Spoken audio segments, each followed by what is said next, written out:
Okay, awesome. All right, I call this meeting to order at 7:16 p.m. Are there any subtractions or agendas to, I'm sorry, are there any subtractions or additions to the agenda? Please raise your hand to be recognized. Devon,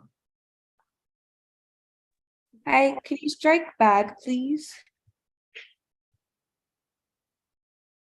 Eliana, Sorry about that. I missed. Juan,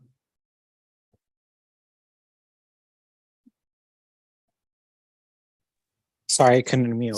Can you please strike SFS for this week?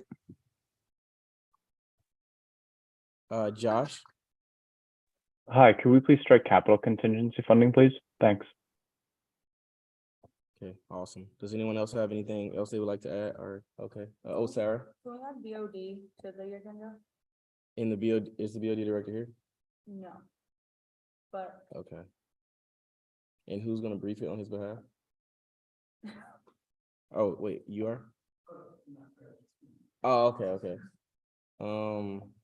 I mean, sure, I think it's kind of a, like, is it, like, you have to vote to approve it, correct? yes, I think I do. So it's a conflict of interest, right?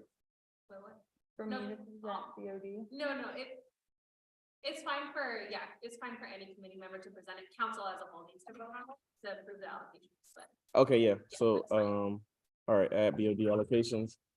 And yeah, Jessica, Can we add Jonathan Listener to the admin rep reports, please? got you, yes. Who, is he replacing anyone? Introduce him, executive support manager for SGS, so. Nice. Awesome. Okay. If there's no other changes, can we get a motion to approve? I motion to approve the agenda. I second. Okay, and a motion, Sarah seconds. All in favor, please raise your hand. Okay. And all right, and by a vote of 11-0, the motion passes and the agenda for this week is approved. All right, next up, we'll be discussing the minutes from last meeting.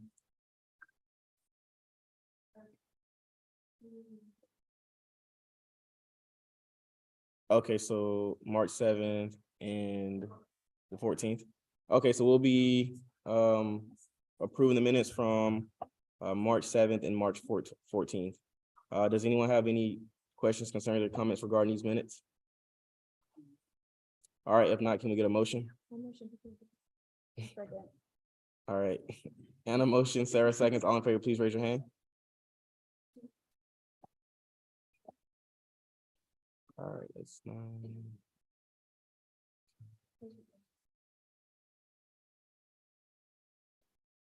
All right, and by a vote of 11-0, the motion passes and those minutes for those different meetings are approved. All right, next up, we'll go into public comment. Public comment is a time for individuals from, wait, I'm sorry, Devon, do you have a question? No, sorry. All right, public comment is a time for individuals from the association to come to USAC and express any questions, concerns, comments regarding anything within the association. Obviously, I think there's a lot of people here tonight, so I'm expecting a lot of public comment. Remember, freedom of speech doesn't hold you from freedom of being held accountable. And let's try to keep it brief, 2 to 3 minutes a person. I would hate to have to cut people off, but we gotta, get through this because we got a lot of individuals here, okay? So please raise your hand if you're here virtually and you want to give public comment, and keep your hand raised once you're promoted. We're going to promote you to be a panelist. And do we have any members in attendance? Okay, we have 3 in attendance that want to give public comment. All right, so we'll alternate. We'll start with the individuals in person. So state your name, and then, obviously I know who you is. So.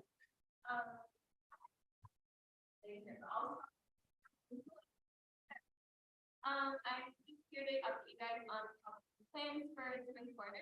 So we're running 4 campaigns this quarter. We're going to continue our ocean conservation campaign, which, by the way, thank you guys for passing the resolution for that. Since UCLA passed it, UC San Diego also passed theirs, and Berkeley and Riverside are passing it like this week. Also, another update is that we're having Oceans Day next week, which is a big thing with us and a bunch of other nonprofits. A couple of students from UCLA and a bunch of people across the state are going to go to Sacramento, so I'll be for that. And then our other campaigns we're continuing our plastics campaign to get Amazon to stop shipping the plastics. And then our other two new campaigns, we're restarting our hunger homelessness campaign, which is going to be mostly around service work on and off campus. And then we're restarting from like several years ago our Save the Beach campaign, which is working to pass a bill that would ban killing pesticides in California. And then not as official campaigns, we're working on affordable textbooks and also prepping for 2024 elections. Yeah, so those are our 4 campaigns. We're building towards that. This week we're doing a mini recruitment drive. Have 50 class members scheduled this week. And then all of that is to recruit for our spring quarter kickoff meeting next Tuesday. So I'll not be here next Tuesday. So we have that. Yeah, that's what we're doing. Awesome, thank you. Next up, we'll do someone virtually, and I'll come back to in person, okay? If you got promoted, sorry.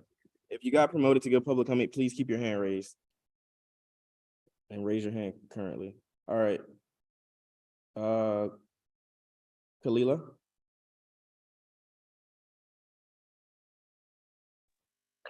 Hello, my name is Cleela Williams. I'm here to talk about the addressing the concerns around like the statue for Powell Cat.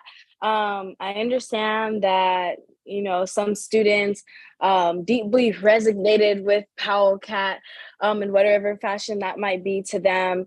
But I do think that it is USAC's priority to prioritize the needs and of our Black community at UCLA. For too long, we have been undermined and pushed down, and especially in regards to like what our needs and services are. We have been pushing for the renaming of Campbell Hall to Bunchy Carter and John Huggins Hall, be after the 2 Black Panthers that were slain in Campbell Hall during a Black Student Union meeting. And so we have been pushing for that. We have petitioned for that, and our petition has been approved. However, we still have not seen the name change. We still do not have a moratorium or statue or anything in regards to those 2 Black Panthers that has been added to UCLA. Still, many students do not know of the history of what has happened in Campbell Hall. So I do think that it is USAC's priority to prioritize the needs of Black students and what we have been calling for years before we even think about making a Powell Cat statue or anything in the remembrance of Powell Cat. I understand the cat was on campus and might have like a big significance to some students, but our needs should definitely come first. Thank you. Next up, we have a gentleman in person. What's your name? Hi everyone, I'm Oliver Long with IT, which is a transportation engineering and transportation planning organization, and I'm here today to talk about the CS mini fund, offer some questions and comments. So we host a yearly STEM outreach event where we go to local high schools and present about transportation engineering planning. And this is partially funded by the CS Mini Fund. However, the application for the fund currently isn't available. Orlando, our school advisor, also let us know that a few other student groups are affected by this unavailability. The reason for this to quote from the fund application guidelines is, begin quote, the student council is having trouble finding people to fill the position of CS Mini Fund community members, and funds cannot be distributed without a committee, end quote. So the relevant deadline for us to submit the application by is April 22nd, and that's coming up at this point. Obviously, it's in like 3 weeks. Orlando and I have tried since February to contact various people, various offices about making this application available, but we haven't gotten a reply yet, so I was advised to talk to you all. So basically, I'd just like to request that some way could be found to make this fund available by the April 22nd available for applications, even if it's maybe on like an ad hoc basis. I understand that there have been lots of organizational difficulties over the past few years with the pandemic and staff turnover and all this. But the CS Mini Fund is still a very important funding source for all of these community service activities, and for us in particular, these aren't really any other applicable funds for the event that we usually hold. So thank you for your time, and I really just appreciate any updates you can provide or short-term actions in forming a committee to raise this application and distribute the funds. You could take regarding this, just to make sure us and all the other affected student groups can get their funds or the application submitted, at least, and hopefully funds distributed. And just to reiterate, the deadline is April 22nd, so I guess somewhat of an urgent matter. Thank you. You got it. Thank you so much. What's your name again? I'm Olive Long, IT. Okay, Olive. So you said the CS Mini Fund. Who is that ran by? Juan, do you have any updates regarding this? Yeah, I can speak on this. So the CS Mini has an appointed chair, a chair that we appointed. And I know that the chair and one of the CSC representatives that was appointed have been working with closely with admin to set the new date for the application deadline, which is April 22nd, as mentioned. And next week we will be confirming the remaining appointments necessary for the committee to be in fully voting force. Right now, from the comment that was the public comment that was just made, I'm sending I'm like actually like texting right now the two CS Mini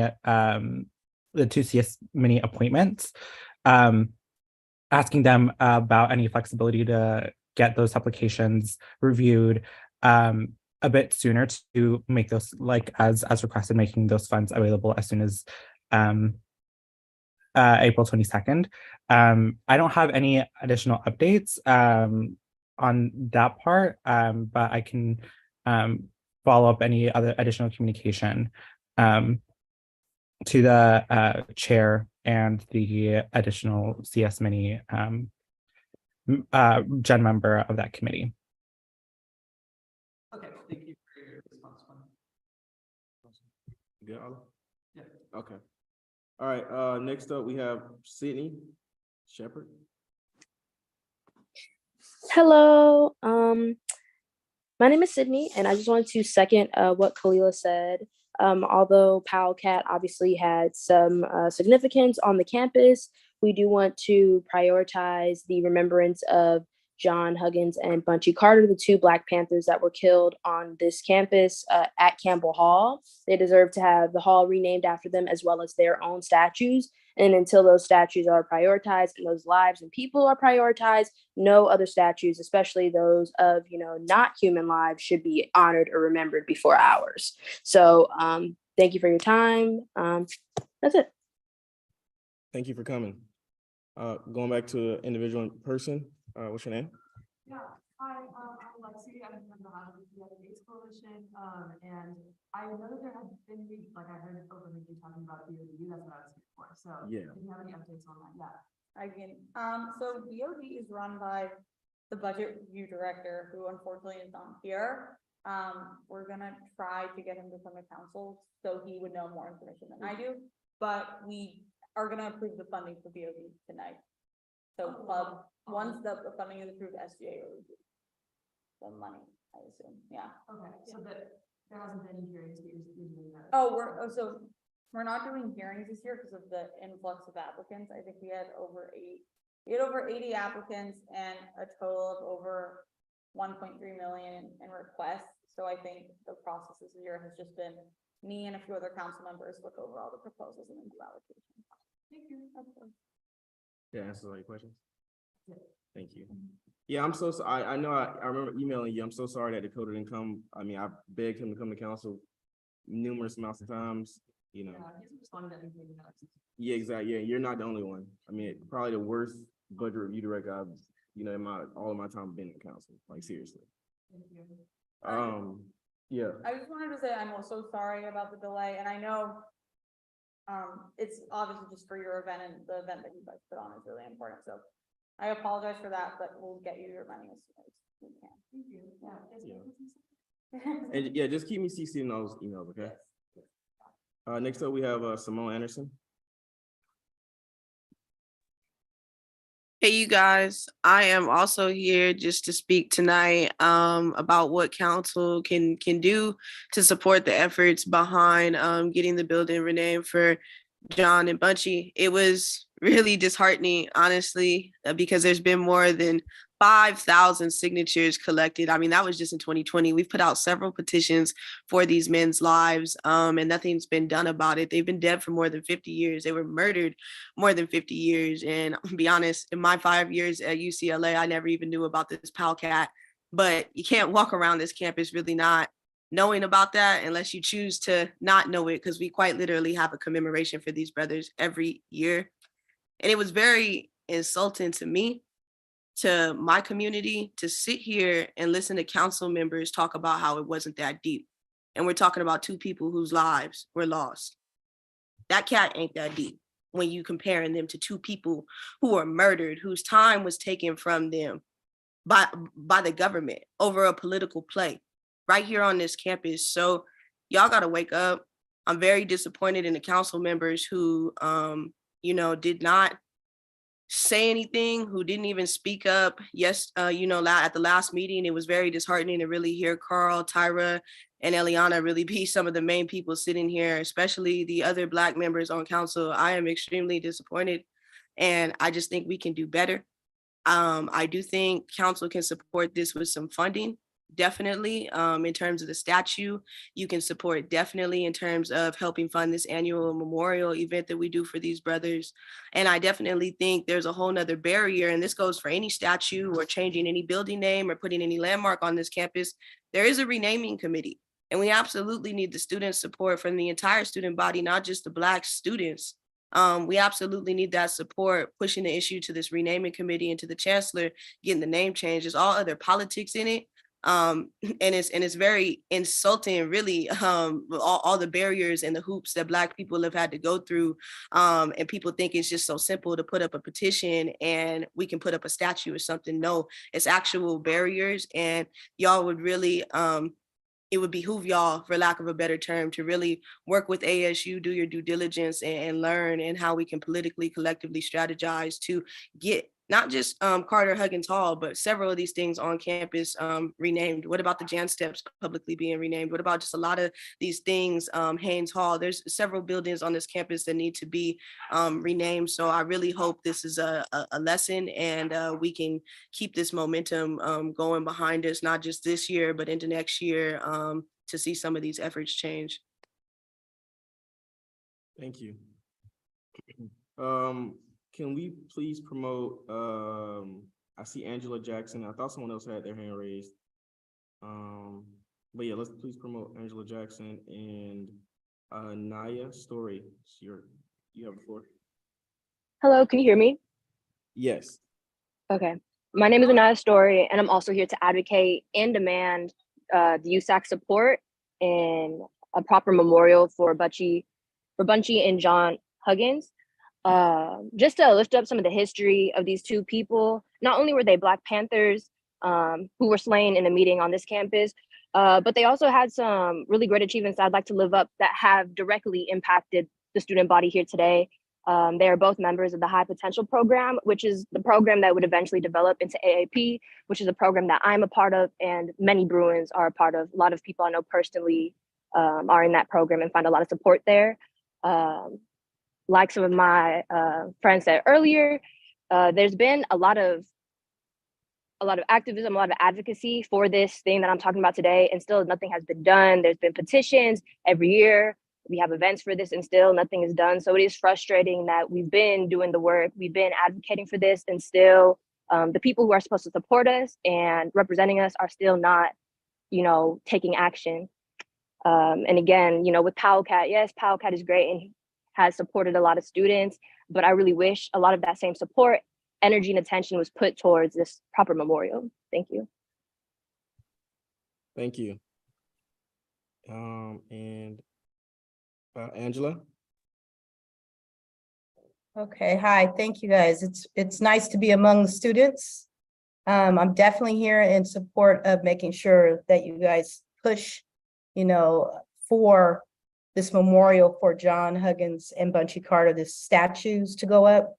And I just have to speak to the ludicrousy of putting a cat. We all love our pets. No shame to that. But the ludicrousy of putting pets before people, especially people that are extremely significant. You've already heard some of the students speak to the significance of Bunchy Carter and John Huggins. I just happen to be in Oakland right now as a dean working up here.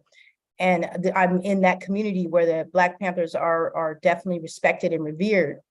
But it's so easy to forget the significance of people, obviously, because perhaps if there was a statue, we wouldn't even be having a conversation where our student government is supposed to represent all students. And that's not taking place if we feel like putting a cat or any animal above human lives and memorializing a cat over people. So I just want to make sure that I, as an alumni, former VP of Social and Community Programs for UCLA Black alumni, and also former student activist on campus, and working with ASU and whatnot, and NOMO editor. I want to make sure that I'm here speaking out so that we do what's right. You guys have it in your power to do that, so make it happen. Do the right thing.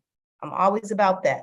So I'm just speaking truth to power. I'm seeing some people that look like me here that are on USAC, and I'm expecting for you guys to make sure that your voice is heard. I'm holding you accountable. Thank you. Thank you so much for coming. Next up, I see it, we promoted, I hope I don't butcher this. Vidi? Yeah, that's me. Hi everyone, I am Vidhi and I am I'm from a student club called Students for Socialism. And like so many other people here, we've been advocating to rename Campbell Hall to Carter Huggins Hall and to properly memorialize Bunchy Carter and John Huggins. I just think that it's really shameful that this campaign has been going on for so long, and UCLA even started the process of making a naming committee. It has been about 3 years since that process started, and absolutely no progress has been made for it. Even though the criteria for naming buildings talks about how it should reflect, quote unquote, the diversity and values of the UCLA community. I think it's extremely important to give respect and honor to two people who were so important to the Black liberation movement and who were so important to the UCLA Black community. I think someone else mentioned this. They were a part of the High Potential program, which is now the AAP program. And just, yeah, it's very disappointing about how inactive USAC and UCLA has been about something that they should be taking more seriously. And all the comments that everyone's made, yes, Powell Cat was beloved, but absolutely in no circumstance should, I don't know, a cat's life come before two human beings. So yeah, I would just like to emphasize on that. And once again, I'm organizing from Students for Socialism. And if anyone else in this meeting agrees with me, please feel free to talk to us and DM us on Instagram. Yeah. Awesome, thank you. I see we promoted Mercy.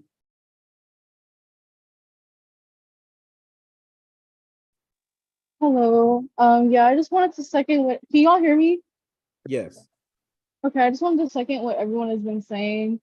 And just show that I support and feel like this should definitely be a priority, especially considering the lack of support that Black students have gotten in terms of things like the CUB referendum and the EARN referendum. And it's like, it's been a trend for people to turn away and not support Black students.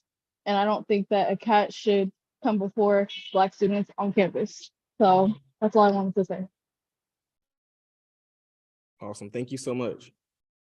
Do we have anyone else that got promoted that I'm missing that wants to give public comment? Or anyone else in the attendees that would like to give public comment? All right, going once, going twice. Okay, awesome. All right, I just wanted to first off say thank you so much to all the Black Bruins and everyone else that came out today. We definitely hear you on council. Well, specifically, I do. So thank you so much. I'm very well aware of the situation in regards to the statues and the way that we've been trying to advocate for renaming the spaces on campus that are places of trauma for Black Bruins. And it's something that I'm willing to work towards. And I hope other council members who brought up the whole Power Cat statue, I hope they're willing to work with the rest of USAC and the rest of our Black Bruins to ensure that happens. So thank you so much for coming. We'll be closing public comment here at 7:41 p.m. All right, next up, we'll get into funding contingency programming. Josh? Hi, everybody. I hope you had a great spring break. I know as the year progresses, the contingency fund will wrap up within the next couple of weeks. I know it's on a downturn, but we have been very busy. So this week we had a total request of $86,546.40, and we recommend an allocation of $24,738 for 50 non-USAC entity related events and one USAC entity related event. Happy to go into more detail on any of that, and I will put that on the chat right now as well.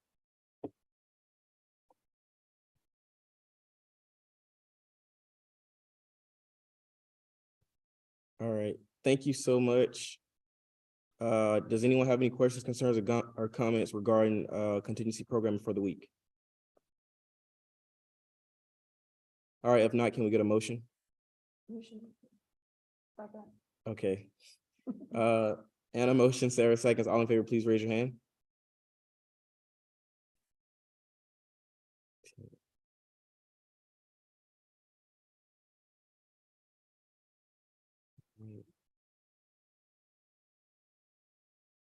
Okay, all right, okay, there we go.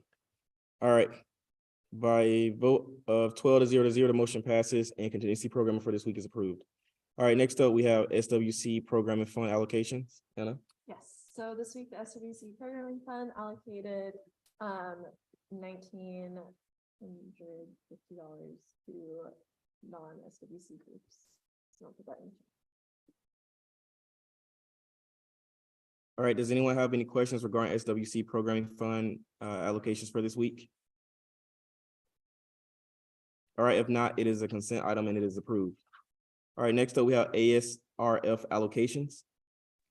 Hello, this week we allocated $2,000 to one non-USAC entity.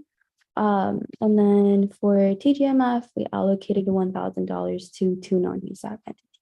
Put that in the chat. Thank you.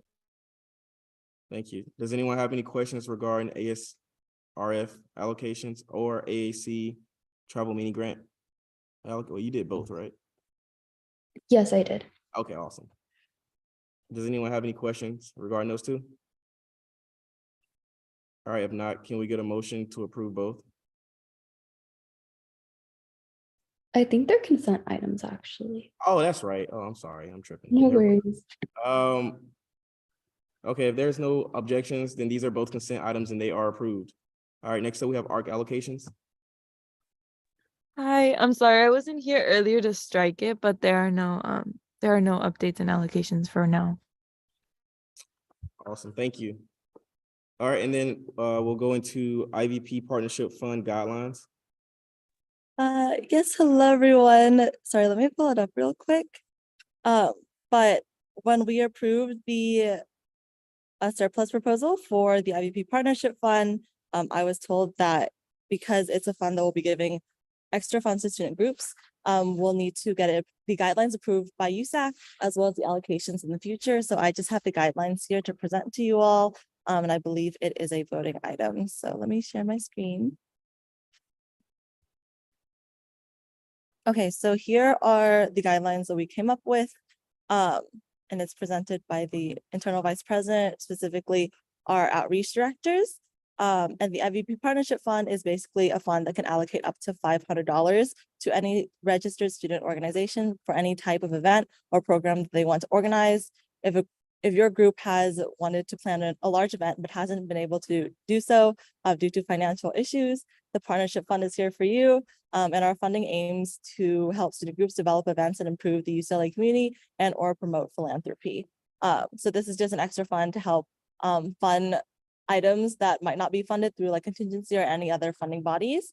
Our application, we're hoping for it to be due Friday of week 2, and then our directors are going to review it up until Friday of week 4, and then let people know by Friday of week 4. And then we have a proof of purchase deadline week 5. So we're hoping that events past week 5 are able to be like prepaid for, or whatever materials we have funded are able to be prepaid for, so we can get those reimbursements before our office closes. In terms of guidelines, we have this event can take place anytime during spring quarter. If the event takes place before Friday of week 4, student groups can still apply to this event to lighten the costs that were already paid out of pocket. Oh, yes, Tyra. So I have a question. ASU has a bunch of events coming up in spring quarter. So you said if it's before Friday week 4, does that mean week 4 in general? Like, Yeah, it can be any time. Oh, sorry. Is there? Huh? Oh, is that? Oh, sorry. I think I cut out. Oh, but to answer your question, I believe so. It should take place anytime spring quarter. So Friday week 4 should be good. But if it was to take place beforehand, we can't guarantee funding in case it doesn't like fit within the guidelines, because we're basically allocating Friday of week 4. So yes, I think that's just something that student groups should be cognizant of. But another question. So is it like, can a student group apply for this multiple times? Yes, so we have one of those guidelines soon in the funds, but you may request funding for multiple events in one doc. However, your club will receive no more than $500 in total, so you can only submit the application once. Okay, sounds good. Thank you. Thank you, Tyra. Jessica, does Jessica have a question? Yeah, I just wanted to clarify, because the way that point A reads, I just want to clarify that no USAC funds can allocate funding retroactively. So just to make sure that essentially your application has to be open and students will need to apply to the fund before their event happens. They can't apply after it happens. If that makes sense. Okay, I didn't know that. So maybe we can change this. Slightly tweak that language just so it's more clear, because that's just a funding policy. You can't actually fund anything. Okay. But we can change it to an event can take place anytime after week 2. Yeah, if your applications are going to be open prior to that, then that's fine. Student groups just have to apply before their event happens. Okay, sounds good. We might just keep it for week 2 then, just for simplicity. Oh yes, Tyra. I'm so sorry. I keep asking all these questions, but what if it's a book club and it's technically an event that'll happen throughout the quarter, but you need the funds for like initiating it? I believe that should still be okay. Just to provide funds for any book club meeting after week 2. Okay, thank you. Okay, and then Orlando.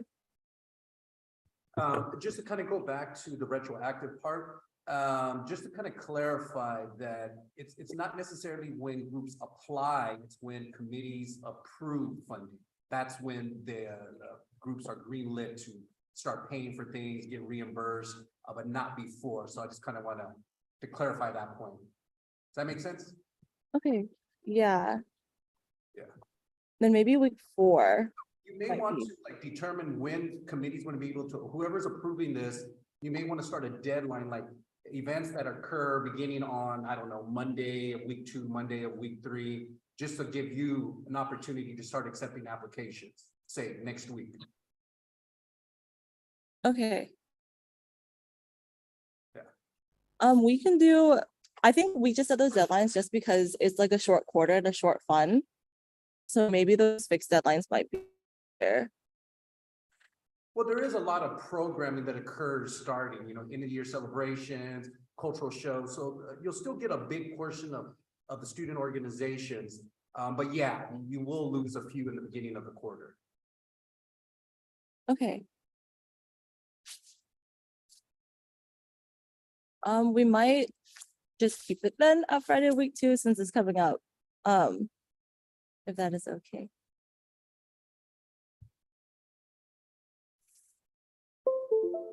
Oh. Or did something happen? I don't know.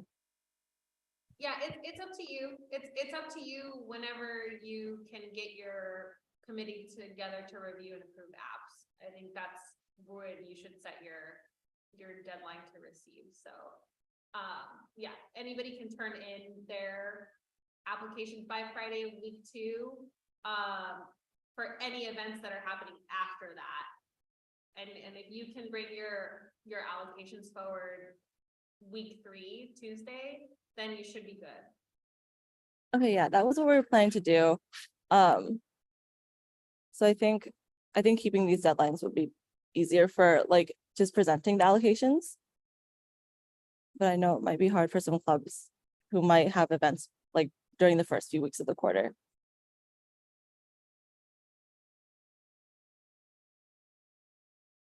Okay. But yes, does anyone have any suggestions, or can I move on in presenting?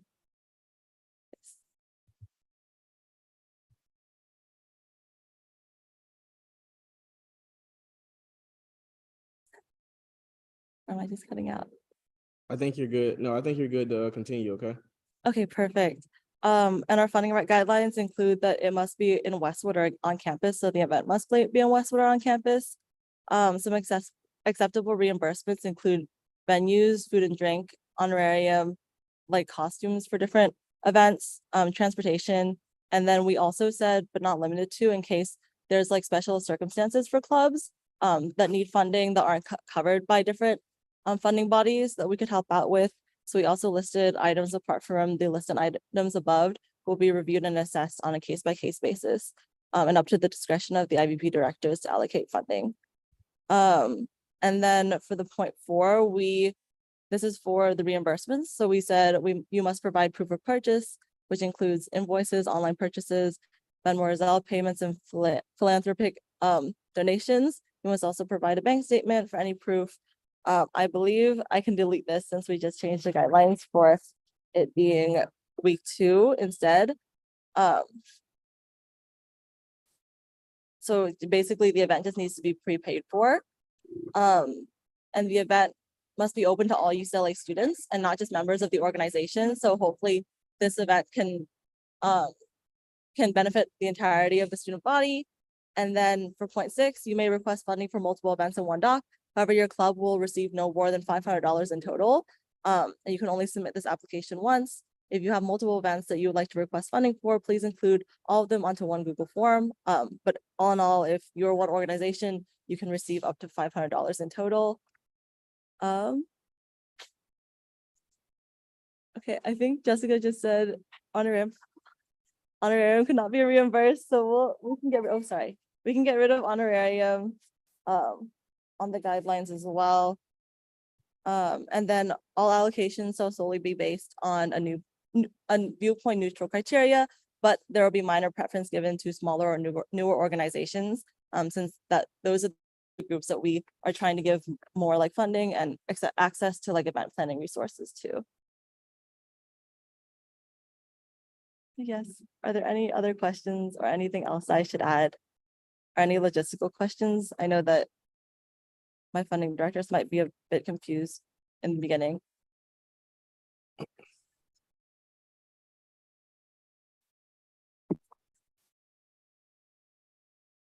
Oh, yes, Naomi.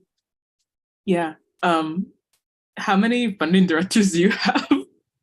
I have 2 funding directors, and then my committee has 5 people in that committee.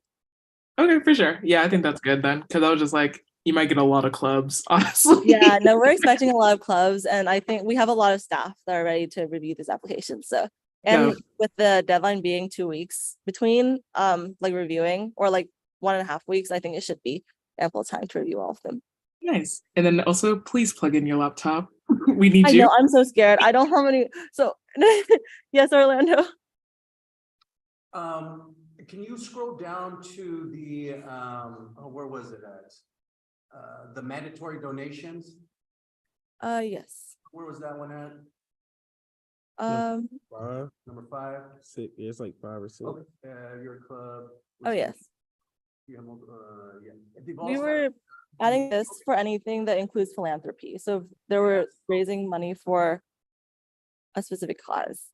No, that language is, I mean, the donation part is fine. It's the mandatory donation because remember, the money is coming from student registration fees. And therefore it must be free for all registered students. Well, at least undergraduate students.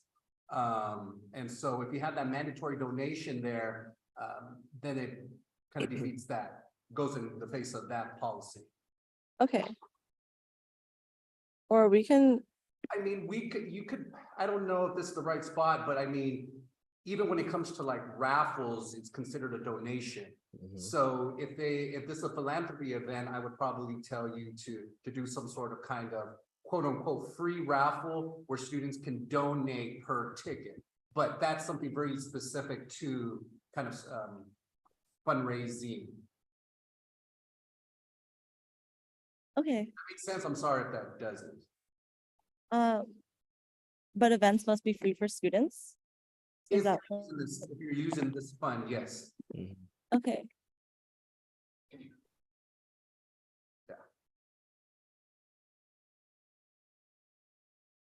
If that works better. Yeah, I was gonna say that's it. Kind of. I would just take off starting at if the event and just say the event must be free and open to all, is it all UCLA students or is it all undergraduate? All undergraduate students. As well? No, this is student fees. So it'd probably just be undergraduate. Okay. Free to all UCLA undergraduate students. Okay. Yeah.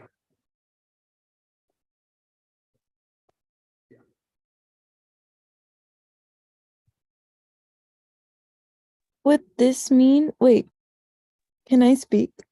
Yes. Would this mean that, I think this is a response to Orlando, that culture nights would be excluded?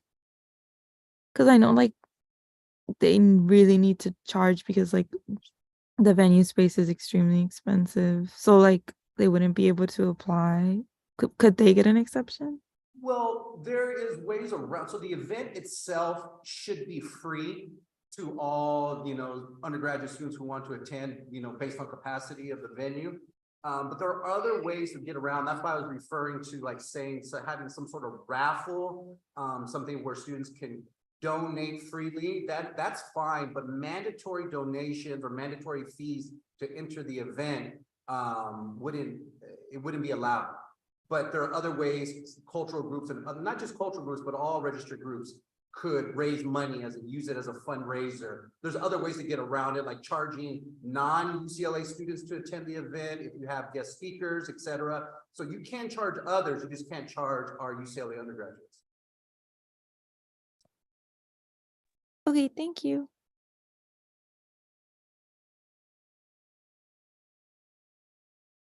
Very awesome. Milan, do you have anything else to add to this?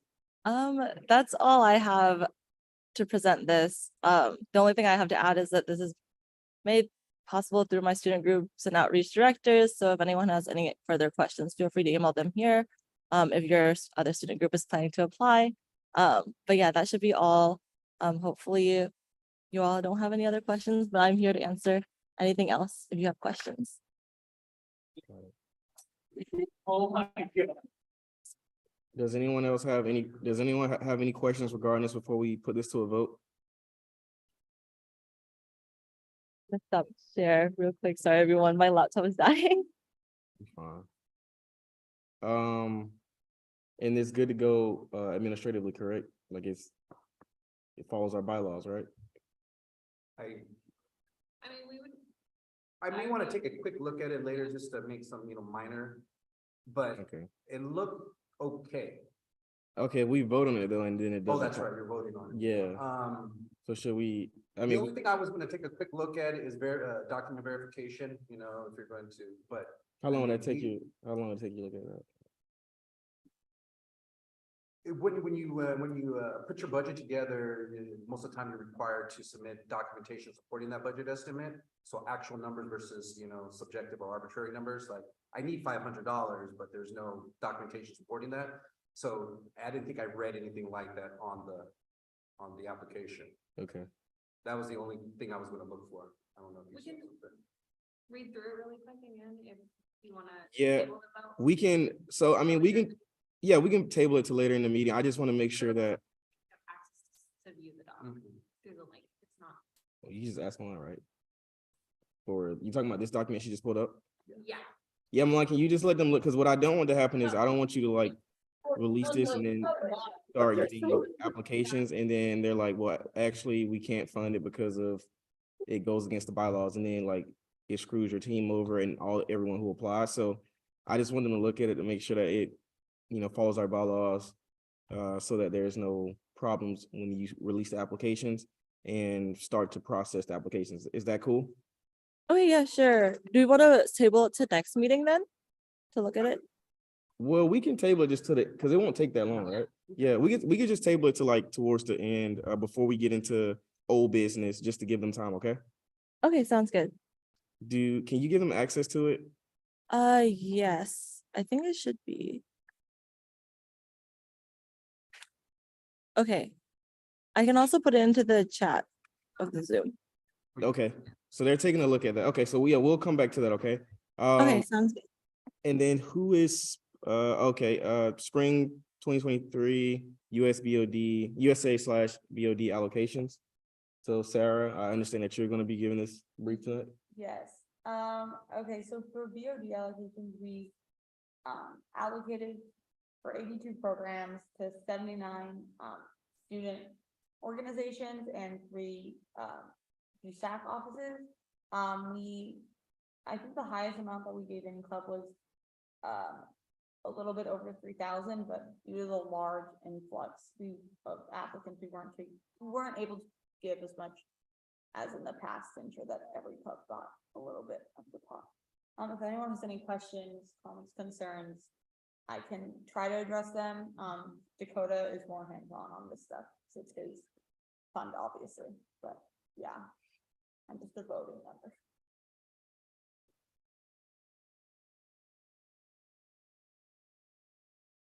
Yeah, so I'm just I'm just taking a look. I encourage everyone just to kind of take a quick look over everything and look at what specific allocations are going to what groups. And if you have any questions, we'll try our best to figure it out. We don't have the individual who's, in charge of this here, so.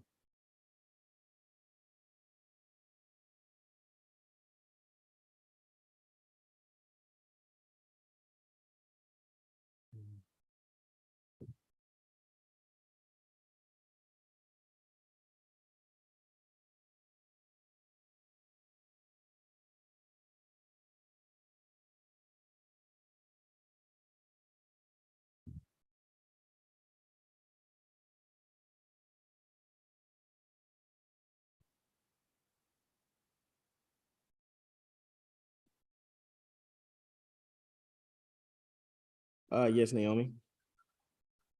So, okay, probably a question that can't be answered, but if there's like an influx of applications, I would assume that influx would mean that there are some like organizations that like weren't given funds. So for clubs that are having like multiple events and were allocated money, like I see ASME at UCLA's got like a couple of different things that they're getting funding for. Like, was that taken into consideration into the process? So I can try to address that. So how it works is it's me, Juan, and Phoebe. So each council member puts in their allocation and then the average is taken. So for example, when, at least for me, I took that into consideration when giving clubs funding, but but just taking the average, it would be different on that scale. So like, there's no way that's sort of the logic behind it for that. One. Yeah, and just to elaborate a little bit further, as I guess we all took different routes of like choosing who to fund and who not to fund. I mean, we got like 82 applications, over $1 million requested, and we had to dwindle it down to $73,000, which is a huge cut. And my approach at first was like, let me try to make like a formula to like equitably remove a certain amount of like a percentage. No, like some people's budget was like cut like 99%. Like like it's this where I'm so glad that people are applying. It was just like a very when choosing who to fund and who not to fund. Overall, it was just like a very difficult process. I just want to really shout out Phoebe, Sarah, our amazing what's his name? Where are you? Sorry, I'm trying to look for it. For our amazing finance chair or FICOM director, sorry, for their amazing work. Like it truly was. And yes, the Butcher Review Director too for facilitating the process. It was such an interesting quarter to review this many apps.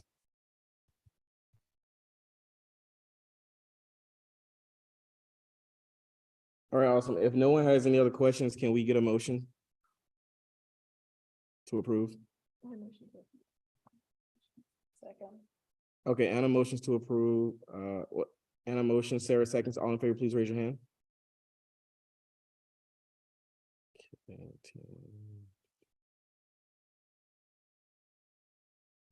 I think Eliana stepped away from her computer.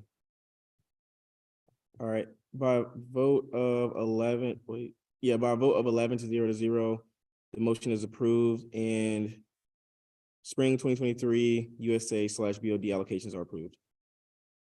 All right, next up, we have special presentations, OccuSpace expansion. What now? On the other one, on the $500. Oh, okay, Yeah, I already reviewed. I have my recommendation. okay, awesome. All right, Orlando. Okay, so just stepping back to the, oh, I lost the page. Where did I have it? Darn it, I lost the page. Oh, wait. Okay, so just a couple of things. One of them is I was saying earlier, I would encourage you to, the way you detailed reimbursements, I would do the same thing for normal funding requests, where you require documentation supporting your budget estimates. Otherwise, you will get a lot of arbitrary requests saying we need $500 for an event, for, I don't know, supplies, but there's no documentation supporting that. So they may just be asking for it. Just like with reimbursements, we want exact numbers. That tells us as a committee that who's ever asking for the money, they're organized and they're ready to move forward with their event versus I have an idea and I think I need $500. So it's something that I would recommend including. The other is more of a clarification. I noticed that you're giving a minor preference to newer and smaller organizations. How are you going to determine that? And what is the sort of the kind of justification, the thought process behind that part? Hi, is this a question? Yes. Yeah. Yeah, it was the giving a minor preference to newer and smaller organizations. Like yeah, so and can you find new? Yeah, so we were planning, so we were hoping I know that a bunch of clubs will probably apply for this, but we wanted to give more preference to newer organizations just because they're like newer and the IVP Partnership Fund aims to help clubs like make events, especially the ones who like are still navigating that space. So we asked on the application, or we asked on the application how large their club is and when it was established. Okay. So you just want to give them sort of a running head start versus the older, larger groups? Yes, just so that those smaller clubs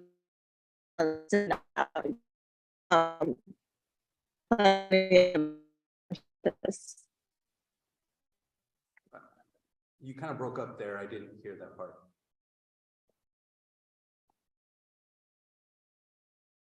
Her computer might have died. So yeah, I mean, if anything, I just want to kind of clarify that part. The first part, I definitely would encourage you to kind of make that a little bit more specific as far as documentation for budgets. But the newer, smaller groups, if you're already asking for it, it should be fine. I was just kind of more curious on that. I hadn't never seen that before. Okay. What was the first part of your question? About the About documentation or about the smaller groups? documentation. Oh, no, it was not a question. It was more of encouraging to kind of use a similar language you use for reimbursements where, you know, you specifically ask for like bank statements, receipts.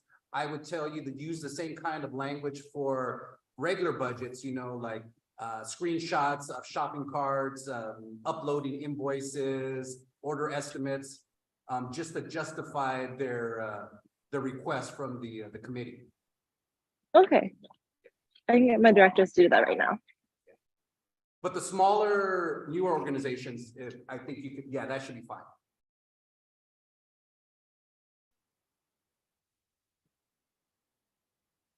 So does it still requires change, or can we vote on it now?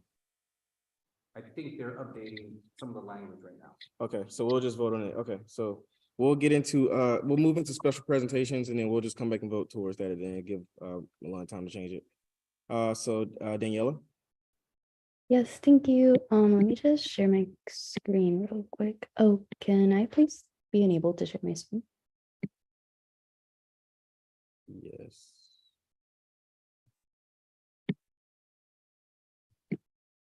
Should be open now.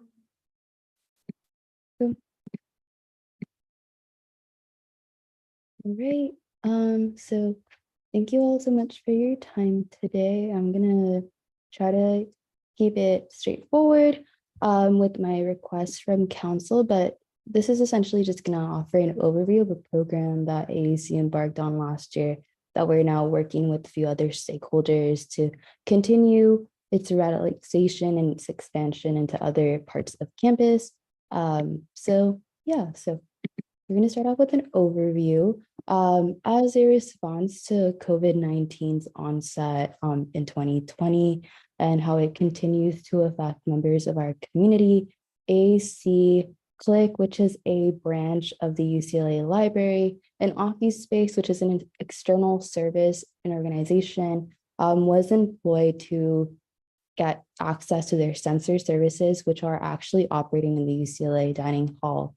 And we basically just wanted to take that model and expand it over to campus services like our libraries to ensure that when students had to return to campus and again, like get back into studying, that the spaces that are available on campus to engage in those efforts feel like they're safe and accessible in order to operate in. And so to do this, we embarked on, again, like employing OccuSpace services, and now we want to bring about visibility and awareness of how this journey has played out and how it has been a very fruitful service to have on campus for students. And we have worked with UCLA Mobile to try and get some more of that visibility going. And now we're actively working with Click and UCLA Library to try and expand these services to other libraries across campus.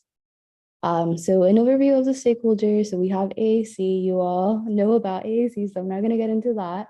But OccuSpace might be a little bit new to some of you.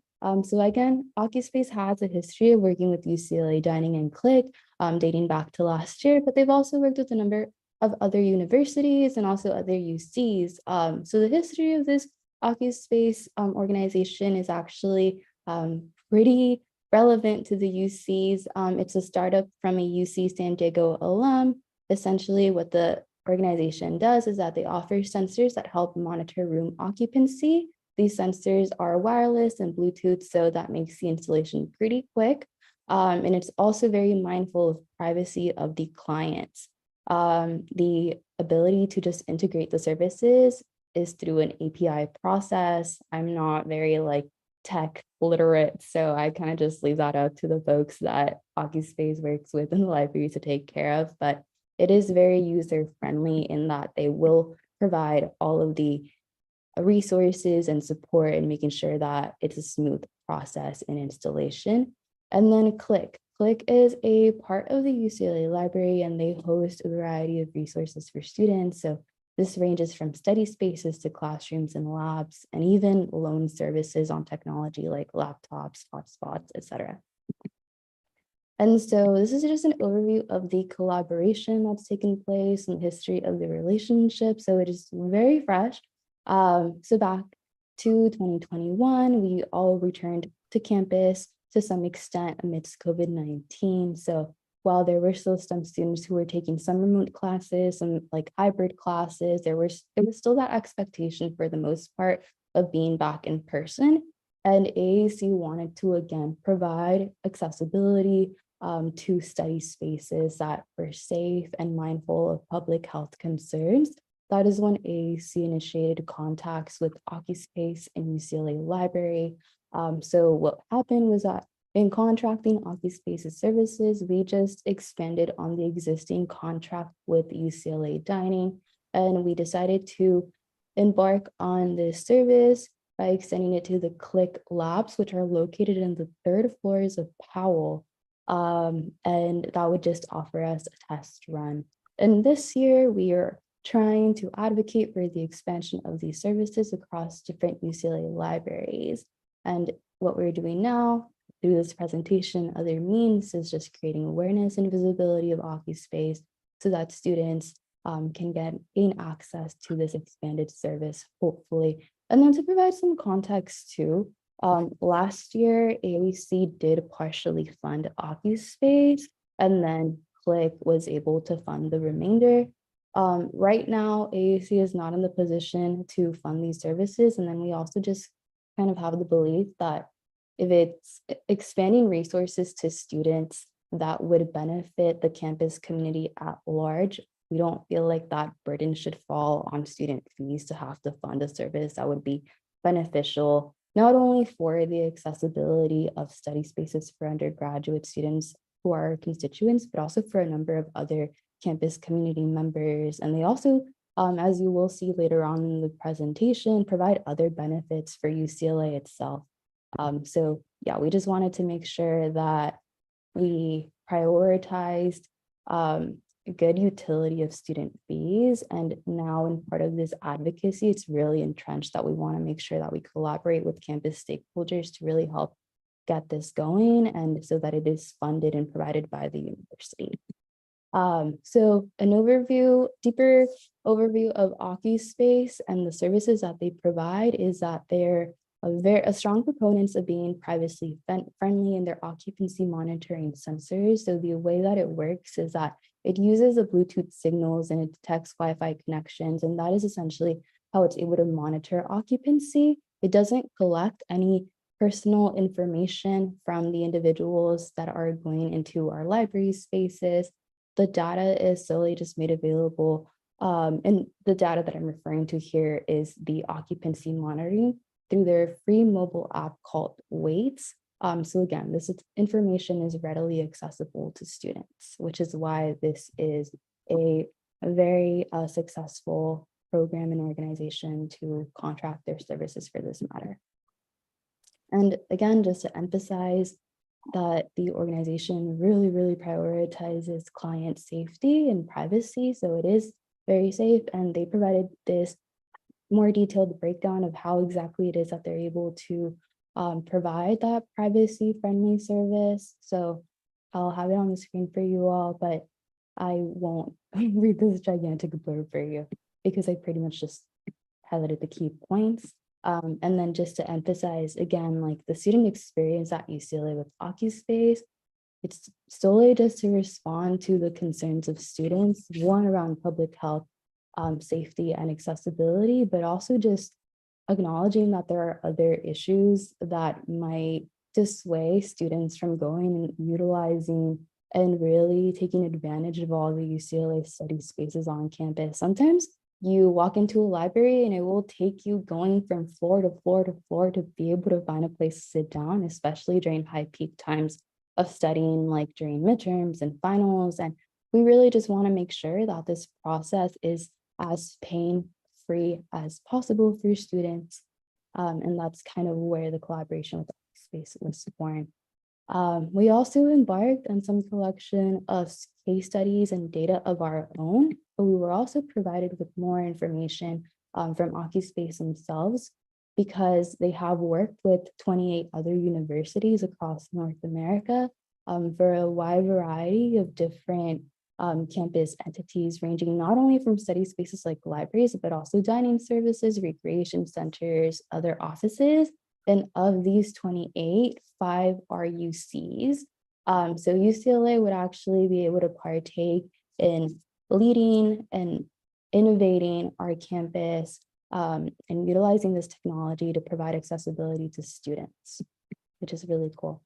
And some of the case studies that we were provided were from Providence College. So I can highlight how OccuSpace was really channeled in this regard. So Providence College's main challenge was that students were not having a good time with their libraries whatsoever. The space utilization was quite poor.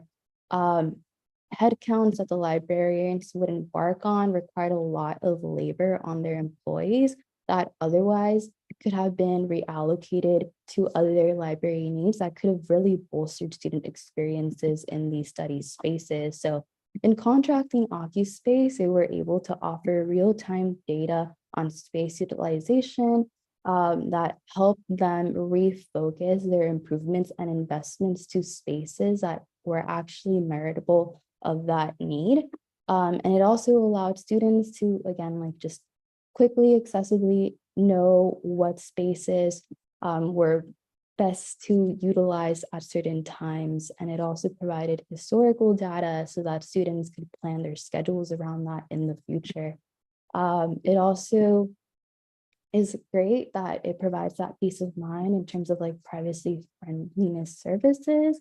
And since then, the library has really been able to revamp its resources, and some of the ways that it's been able to do so has been by, for example, creating a student success center that was occupying originally space as a library, but was not being heavily utilized and now was able to be repurposed because of this. So again, you're able to create more resources because of OccuSpace, which is a benefit for the students, but also the university.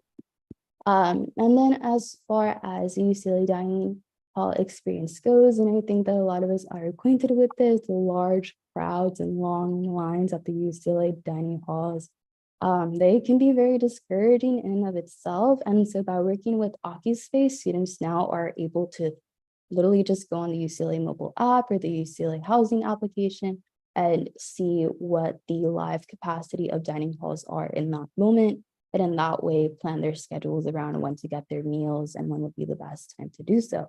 And in doing that, it's also helped UCLA dining staff to a certain extent be able to monitor the traffic in dining halls and reallocate, for example, maybe more employees to meet demand during high peak times. And I have a quote from Charles Wilcox, which is the UCLA Dining's Associate Director, on their collaboration with OccuSpace, which reads that the OccuSpace solution is accurate, easy to work with, and allows students to see how busy dining spaces are in real time. And then we ran a survey of our own during fall quarter. And here I'm just laying out what that survey looked like. So in terms of questions, they were short response and multiple choice because we just wanted to make it really quick and easy and painless for students to take. We inquired about student satisfaction with UCLA library spaces, their experiences, particular experiences pertaining to what it looks like for them to find seats in study spaces, and then knowledge about UCLA's library resources. So to get these responses, we did a series of tabling. So some incentives that we were giving out were like Diddy Reese cookies that OccuSpace actually provided, or stickers. And then we also did some raffling and such. We did a lot of like footwork across campus to reach students by just going up to them and seeing if they had some time to take this survey, but we also utilize social media to get some more outreach for our survey going. Some limitations in this regard were that one, it was a lot of personal labor. So there were only 2 of us during the fall quarter going up to students and trying to get survey responses. And it was also during a time on campus where, I mean, it's week 7 at this point in time through finals week. So students' attentions are diverted to like studying. It was also at this point in time amidst the strike. And so I think that individuals' priorities and also attention were probably diverted more so, and rightfully so, to the needs and demands of the strike at the time. And so I think that that definitely affected our reach. Those things compounded it being so close to finals, and then limited personal labor, and then also campus climate. We were still able to garner about 200 responses, but of course, like being able to get more would have ensured that we were able to get more feedback from the student body and more generalizable results. But the information that we did get was able to help us understand what students' priorities and their knowledge about their campus resources are currently. And for the most part, they all revolve around the importance of access of these resources. So for the most part, students were really prioritizing the distribution of popular study spaces and making that accessible. We found that most people had experiences where they would have to go through libraries between 5 to more than 10 minutes to just find a place to sit down.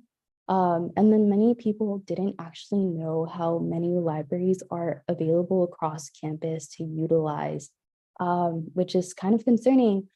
And I think it just goes to show that UCLA could find more innovative ways, and we can support them in doing so, to actually connect students with all the resources available across campus so that their utility is being maximized. Since OccuSpace was centrally working with Click, we also found that over 100 people didn't know about the Click study spaces located in Powell Library. I didn't even know before embarking on this collaboration with OccuSpace. And so I think that that just goes to show that by employing OccuSpace services, students are able to gain more awareness about resources across campus, which is a form of accessibility in and of itself. And another thing too that was really amazing to learn was that 95% of survey respondents also demonstrated interest in seeing an expansion of more crowdsourcing databases before heading out to libraries. And over 70% of students already use OccuSpace and Waits for dining halls. So expanding across campus would only allow us to continue to meet those student needs in an accessible way. And here I just outlined the benefits a little bit more. So for students, we've already talked about accessibility and availability of study spaces is very important. By expanding OccuSpace, I believe that not only are you expanding students' connection with study spaces on campus, but you're also creating more visibility for the resources housed under those locations. So for example, Click, right? By having OccuSpace and data on that on Click be available through Waits, for example, you're bringing more students physically into that space. You're also expanding more visibility and knowledge about Click as an entity, and students are now able to learn more about the resources offered outside of Click that could be beneficial for them, such as their technological rental programs, if students need access to laptops or hotspots and such. I think it also helps redistribute the utility of spaces across campus. It responds to public health safety in a very timely manner. And it is also helpful in informing future innovations that could garner more resources for students. And then I think that it also benefits, of course, the different entities that we work with across campus. It creates more awareness, not only for students, but also for the individual across campus, like faculty and just general library users, about the spaces and their crowds and the resources that they house. It obviously has a great benefit of mitigating crowds and such to promote that public health safety and expands knowledge of those tools. For Click, what we found was that having OccuSpace really allowed them to have more informed analysis of their space utilization, what they were able to find out was that their peak times range between Monday through Wednesday around 2 to 5 p.m. And in doing so, they were now able to reassess their employment needs and their staffing accordingly to meet student demand in a timely way. They also talked about how having Aki space was allowed them to analyze their space utilization, and now they're able to make plans for future renovations that would actually cater to students' wants and needs, and do some resource redistribution. For UCLA Library, I think the benefits were quite similar as they were for Click, and I think that it would only compound if we're able to expand across more UCLA Library spaces. So why I'm coming to you all today is that we want to get a collection of student proposals and supports that will actually bolster this initiative as OccuSpace is in communication with the UCLA Library to expand these services across campus. So they're actively in conversations now, but what I was talking about with folks from OccuSpace and Click is that it would be very important to highlight students' voices on this matter as they're carrying out these conversations. And what we devised is collecting some student endorsements. So what we can provide to you all is an outline if you're interested in endorsing the expansion of OccuSpace, and work with you as you craft letters of support for OccuSpace so that we can compile them and then send them over to UCLA Library stakeholders as they make their decisions. For the most part, that was it from today. But of course, if you all have any questions from me, please let me know. As far as next steps goes, I will be following up tomorrow after this meeting to send over some of those details, like the outline for the letter if you're interested in writing one, the presentation, and then also just offer my time in case you all would like to have a sit down to craft that letter together. So yeah, thank you all again, and I will take any questions if anyone has any.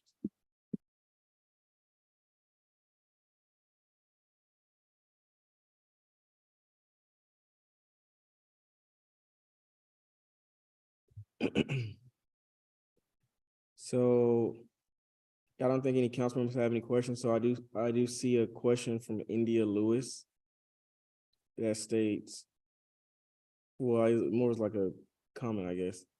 Says the school is aware of the dangers they impose on us, including allowing strangers to sleep in classrooms overnight and not enforcing COVID precautions.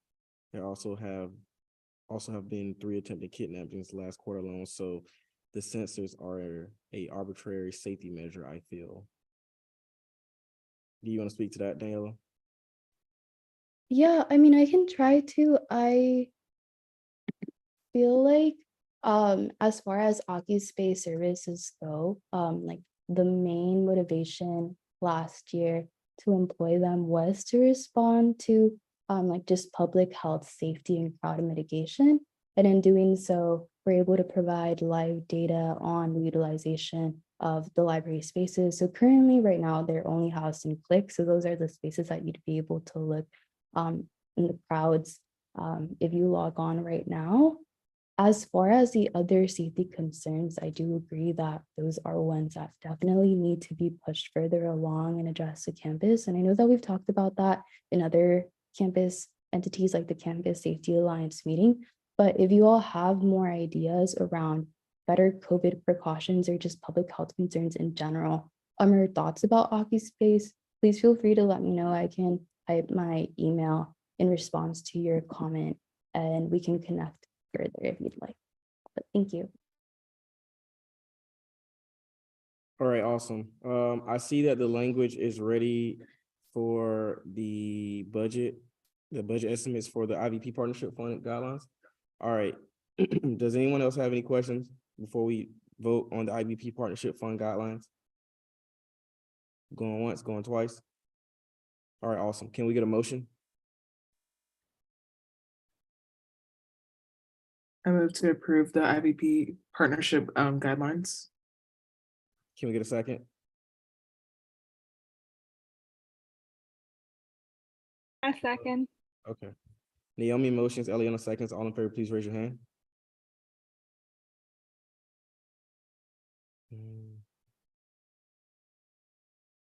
Okay. All right, everyone lower their hand.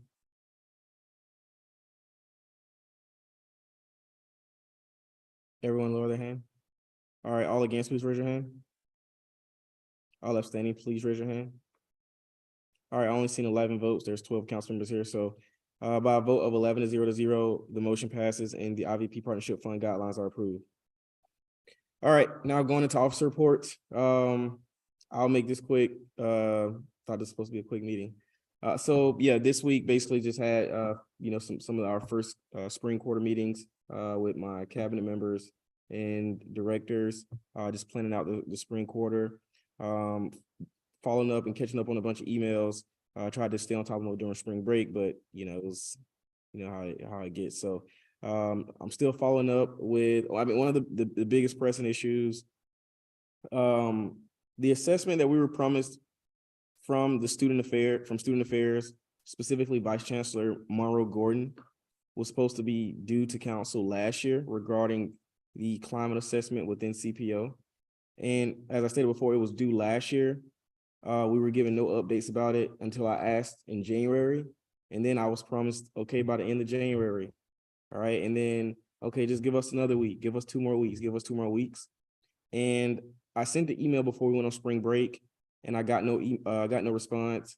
Vice Chancellor Gordon has been very active in his emails. He's actively ignoring me at this point. And so that's a problem, because we do need to know what's going on in CPO, and I don't see why Vice Chancellor would want to hide, what's going on within an organization. If there's problems in the organization, we need to fix it. So I just want you all to kind of stay on top of this, with me, and kind of, understand last year council really pushed for this, and, individuals slept in the halls at Murphy for some of these things that we're not getting. So it's very important that, I see that Eliana, I appreciate you. You always kind of second and send a response when I send an email. I will ask the other council members to do the same, to let him know that, we're all in this together and we're all trying to get these things that last year, like I said, council and other individuals, slept in the hallway for, weeks for. So yeah. But that's it. I'll pass off to Internal Vice President. Hello, everyone. I will also try and make it pretty quick just because there's not too many updates on my end. But we just set up our weekly IVP meetings again for the spring, which will start Mondays, starting on week 2. I just sent an email out to my staff members.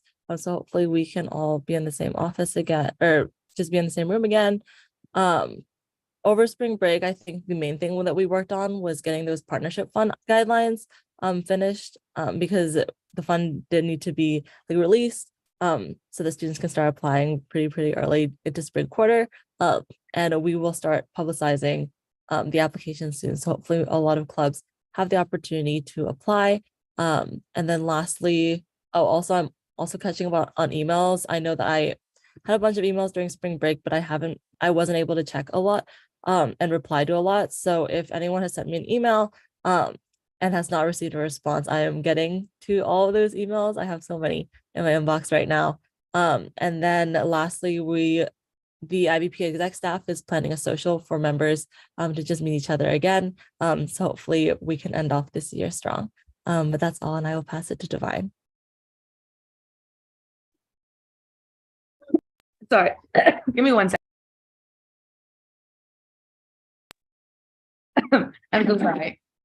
It's really fuming in my room right now. I also don't have a lot. The first exec and all staff meeting were on Monday. And over the break, we were helping with Tyra plan transfer lobby day and to be as well, and getting the logistics set out for that. And then we were currently working on during spring break, working on our winter quarter transparency reports, and those will be posted on social media within the coming weeks. We're also planning out our spring quarter right now and have a few lobby days planned out, including with UCSA and without, and also planning on some last quarter events as well. If any officers are wanting to collaborate with us on any form of events, please let me know. But that is all I have. Gen Rep 2.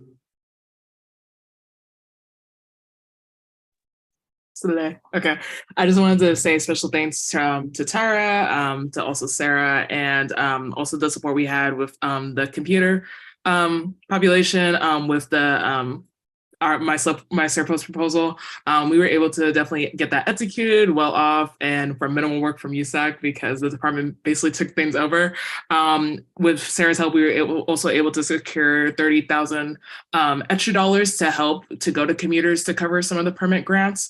So that was really helpful for undergraduates and graduate students. I've heard great feedback from the commuter group me. So we're just getting those funds sent out to people. The decisions have already been made over break. So that was the main thing we were doing. We were also like helping with the application questions. Me and Sarah did some work on that.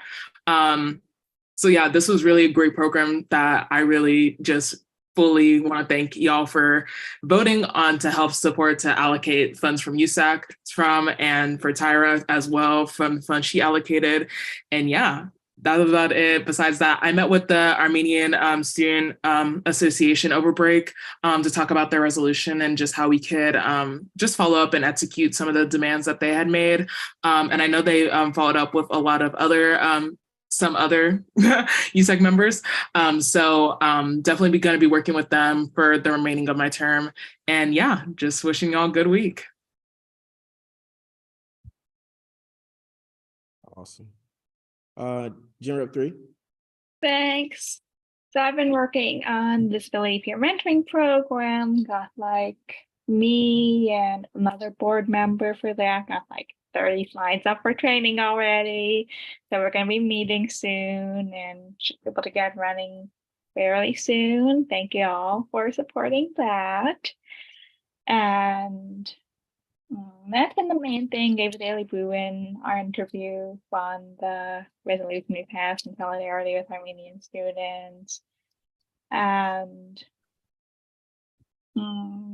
yeah, that's been following up on the resolution my brilliant staff or Isaac did on reduced fees. So I think he'll be talking to Academic Senate on that issue.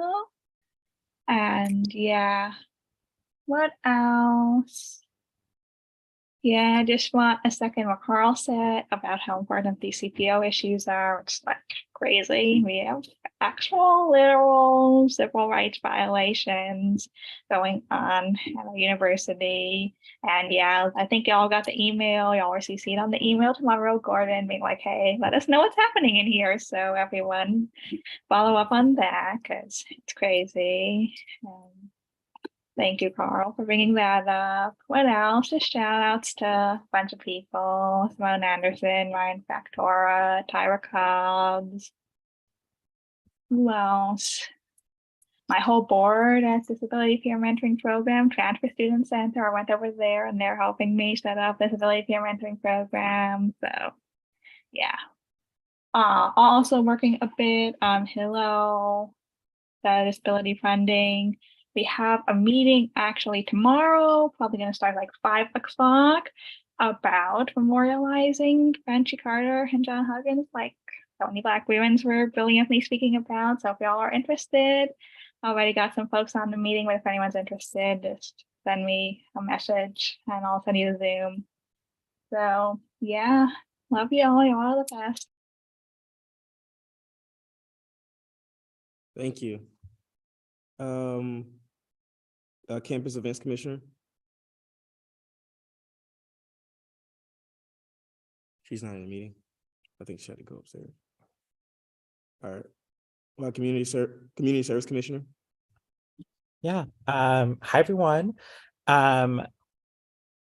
Just before I get into all like the stuff that I prepared, I really want to shout out Tyra. She has accomplished so much and is doing so much in her position. So I just want to shout out her right now and make sure that we all recognize all of her amazing work. Now to getting into the CSC updates. Y'all, CSC, I've been thinking that, yes, Tyra is magnificent. I've been thinking that like CSC is gonna like chill down and wind down. No, every single quarter it seems that we're picking up. Angela Bassett did the thing. Like it's crazy, our spring quarter this year. So upcoming this week, we have our houseless day of service happening this Friday. Thank you to all the council members who helped promote that. We got more people registering than we initially anticipated. So we're trying to see if we can add an additional site to the volunteer opportunities. Just a quick little information about House's Day of Service. Typically in the past, CSE has done homelessness awareness week, where it was just like a week of educational panels, but this week we wanted to be a little bit more hands-on and more action driven and oriented. So we kind of like changed the dynamics to do a day of service to support our houseless population here in LA by volunteering at different sites. And we're doing this in collaboration with a bunch of other community service orgs and projects under CSC. I wanted to also in that spirit of like talking about partnership and coalition, I wanted to provide follow-up about the Basic Needs Town Hall, which happened last quarter, which CSC hosted to kind of help bring a conversation forward about building coalitions, partnership, and solidarity. This quarter, we're going to have some more opportunities for you all to engage and partner with CSC in these town halls to have a conversation about these systemic issues that relate to longstanding injustices like health inequities, like educational outcomes and recruitment at UCLA. It's going to be super dynamic. And I'm gonna have more opportunities coming up that I would like for your offices to help partner with me with CSC. So more details to come. I also wanted to bring up that SFS, which is managed by CSC. We're basically, our funds for this year are almost coming to a close, but we're still accepting applications. So please apply, but also in your application, we're gonna try to offer alternative funding bodies at UCLA due to our limited funding available for the remaining of the year. CS Transpo Fund, which is an opportunity for any organization at UCLA, any student org that needs transportation funds to do any community service event. Our fund closes Friday of week 3, I believe, if I'm not mistaken. So please consider applying. And then the last thing that I wanted to ask is, where did we leave off on with the BOD public comment situation that happened week 10 of winter? I had to leave early and I think it's still an important conversation about mending our relationships with BOD and building that, repairing our relationship with them, especially for future councils. So I just wanted to ask that and see where we were at with that.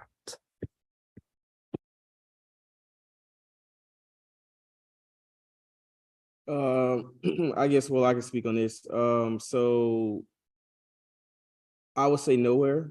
I've sent Dakota maybe, several emails. I think there's been 15 to 20 organizations also. So no, not that. The public comment for the policy. I'm sorry. You're talking about with Woody and all that. Okay, I'm sorry. So yeah, so basically their next meeting should be this month because they meet once a month. And so basically what I'm planning, I'm technically the actual member per the bylaws. I'm actually the member that's supposed to sit on the board. So I'm going to invoke my privilege and take up the spot for at least the next council meeting, or the next ASU CLA BOD meeting. I mean, I have it's my right, it's per the Constitution. And then we'll figure out what's going on with Woodia and the other undergraduate representatives, because they haven't been coming to council. I mean, they're supposed to, per the bylaws, that's the part of their job description, and getting our opinions on certain things, and they haven't been doing so. So at least for the next meeting, I'll be sitting in as the actual voter, because I mean, it is my position at the end of the day. And I delegated them to serve in the role. So that's currently where I'm at with it. Well, we can have follow-on discussions with ASU CLA BOD.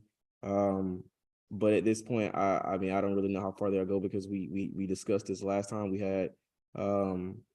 We talked for a while when they secretly had the meeting and pushed the 2.7 million through, and then they go and try to effectively ban undocumented students from working at ASU CLA. So I don't really know what more we can do. I don't think it's an ASU CLA BOD institutional problem. I think it's our undergraduate representatives currently. So that can be another discussion that we can have also offline, though.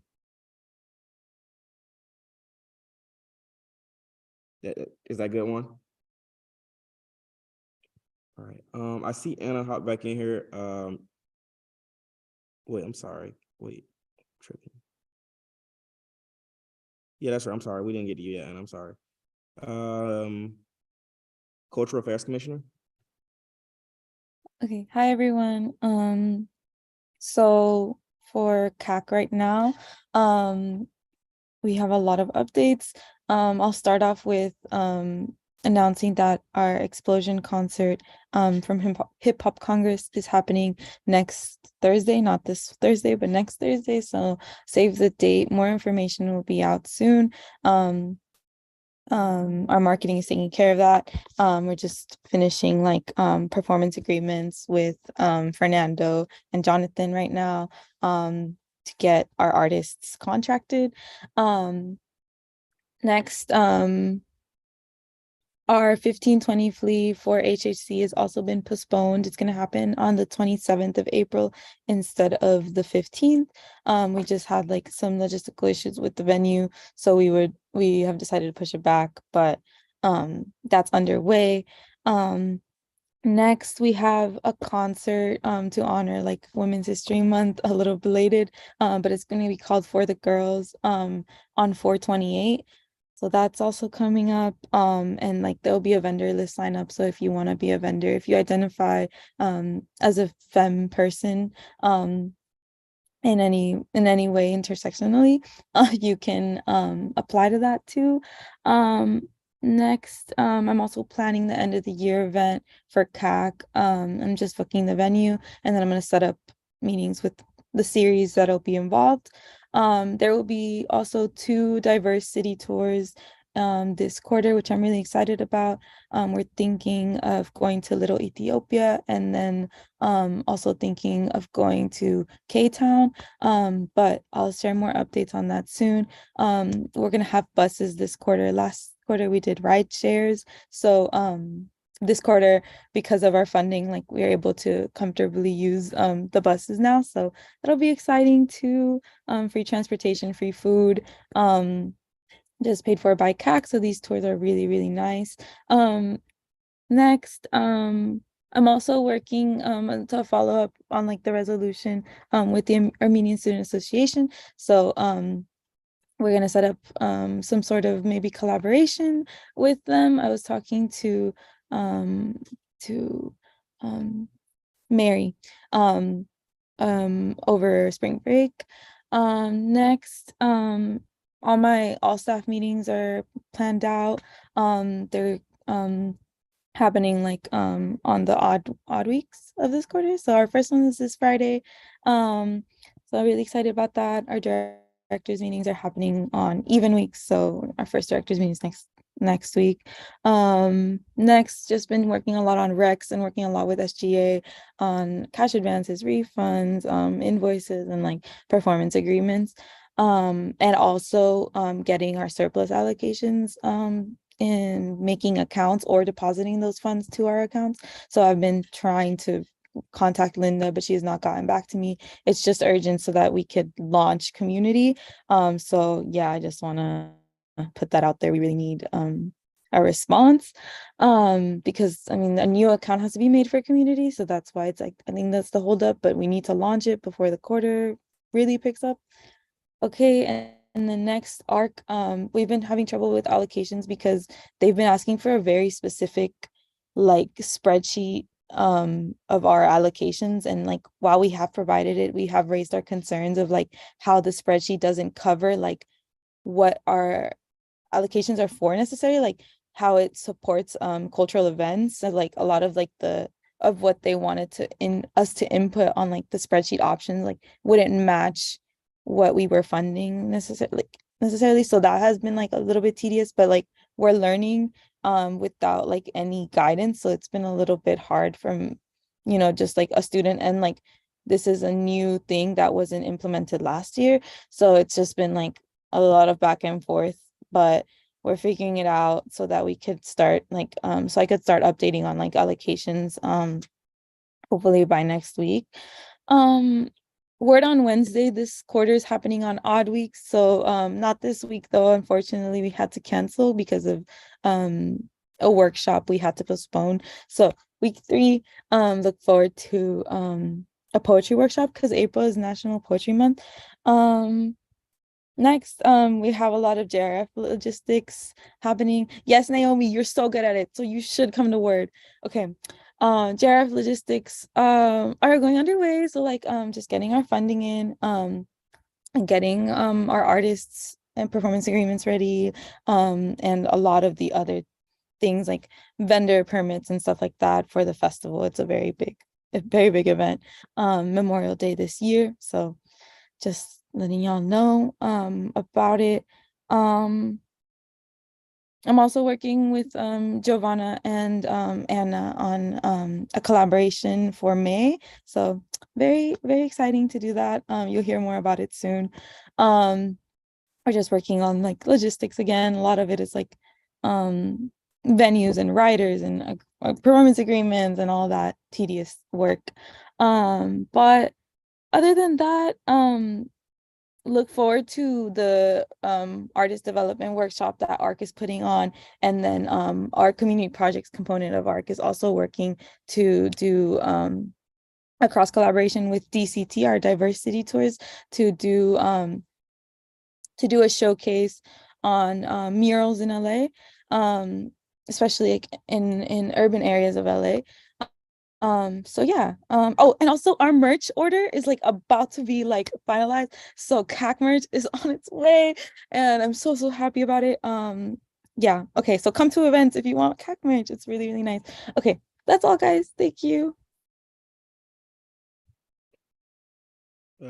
Financial Supports Commissioner. I'm sorry. Facilities Commissioner. Hi, everyone. Or I guess like since the last meeting, the Building Our Space Committee had their study nights at the John Wooden Center. It was 8:30 p.m. to 1 a.m.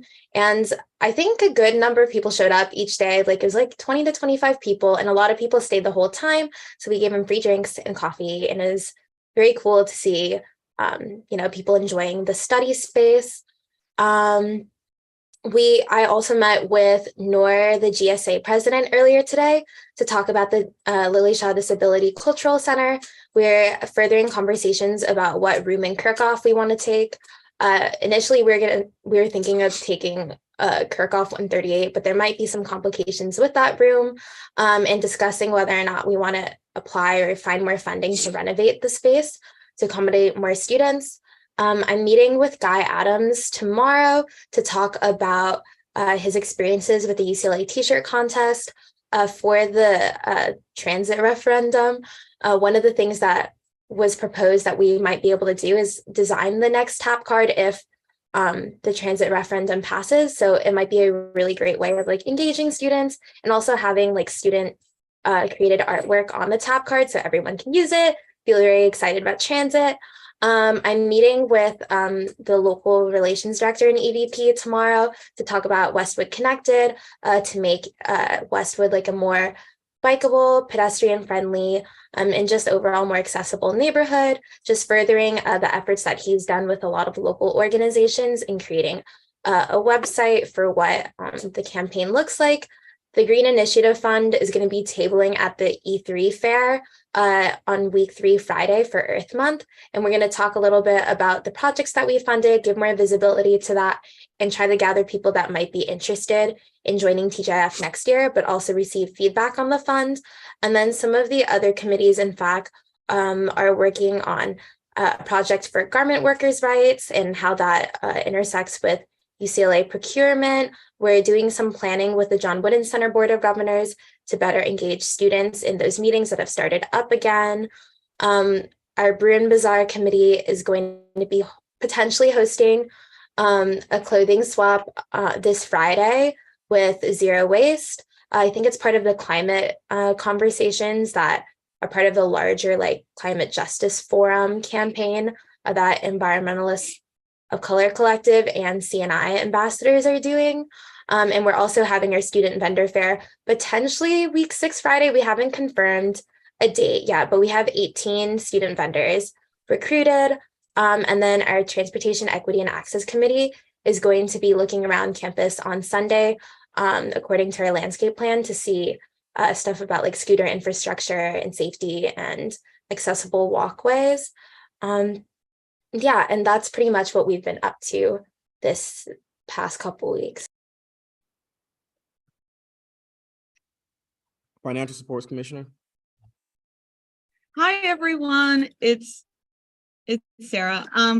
Quick update for my office. We are working on finalizing the New York Times, so that should be up and running soon. I just have to have a meeting with Jessica and then a meeting with the New York Times representative, and then also one person from Student Affairs. Thank you. And then the second thing, yes, we got our computer program up and running. Thank you, Eliana. Our computer program. Oh, you are amazing too. Our computer program up and running. So hopefully that is being distributed to students. We got BOD funding approved, and then we're also gonna be sending out an email just for more financial transparency in USAC. And then we've also, we handed out almost all our lab coats. We have 15 left. So if anyone knows anyone that needs a lab coat, they should come tomorrow. And then also we're out of goggles, but we have a bunch of eye clickers. So if you know anyone who needs an eye clicker, we're your office. And then I think that's pretty much it. We've also, yeah, I think that's pretty much it. And then also we have our weekly meeting starting this week on Friday, most likely. We're just finalizing details. And yeah, that's it from FSC. Thank you all for listening. Oh, and then as always, my directors have been so amazing and have been doing so much work. So I really just want to give them a shout out and appreciate all the work that they do. Oh, and then also I'm probably meeting with Eliana this week just to do more discussions about USAC things. Awesome. Transfer Student Representative. Hi, everyone. I hope y'all had a good spring break and are having a good start to the quarter. I'll try to go quick, but there's a lot going on right now. So shout out to Divine for helping to coordinate the transfer lobby day. She's going to be able to pay for transfer transportation and also housing accommodations. And so if you guys know any transfer students that would be good candidates for that, the link is on my Instagram page.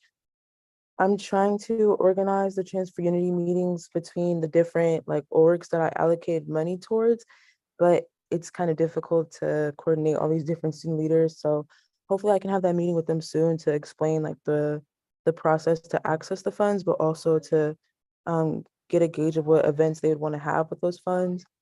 And then just being the chair of the Black Transfer Admin Weekend, I know a lot of them will be using it towards their prospective transfer student programming, specifically for the orgs who want to do overnight accommodations. At this point, it's ASU, ASA, and PTSP.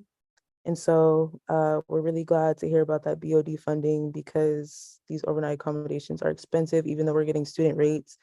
Like the housing for Luskin is still $18,000. So it's really crazy out here for the transfers, but hopefully the budget will alleviate some of that financial stress.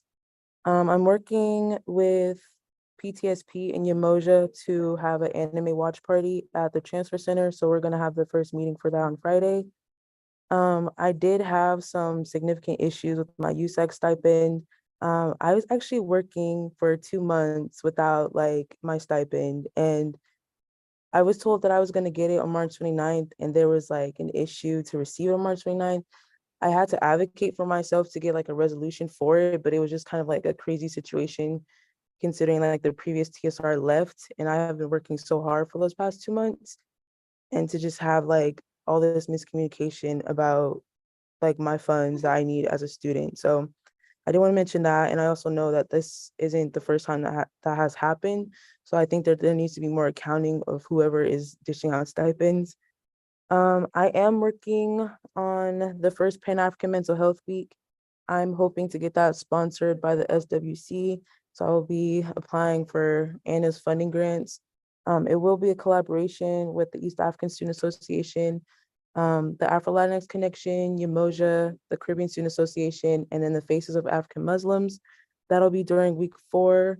Umoja particularly is the Black Transfer Org, and we're trying to invite Dr. Joy DeGrue. She talks about this theory called post-traumatic slave syndrome theory. I'm a McNair scholar, and so I use that scholar as like a point of reference for my project. So she's really important.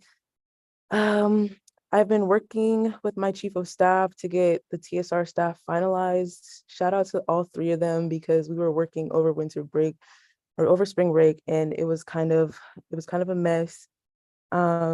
But we finally finalized everybody. I got more applications than I thought I would be able to get. So I'm gonna like offer people out for people who weren't selected as execs to offer them positions as like general staff members. I did allocate $6,500 to help Naomi with the Brewing Commuter Pass for transfer commuters. So I'm really happy to hear about the success for that. A lot of people also messaged me on the side and said that they appreciated that we offered that opportunity for them.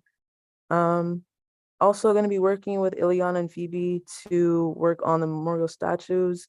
And I'm going to follow up with students for socialism. And then I'm going to loop in ASU because, yeah, the Black Mother Org just needs to be involved in that. I'm also coordinating a community service event with Juan through ASU. So we're gonna work to actualize that soon.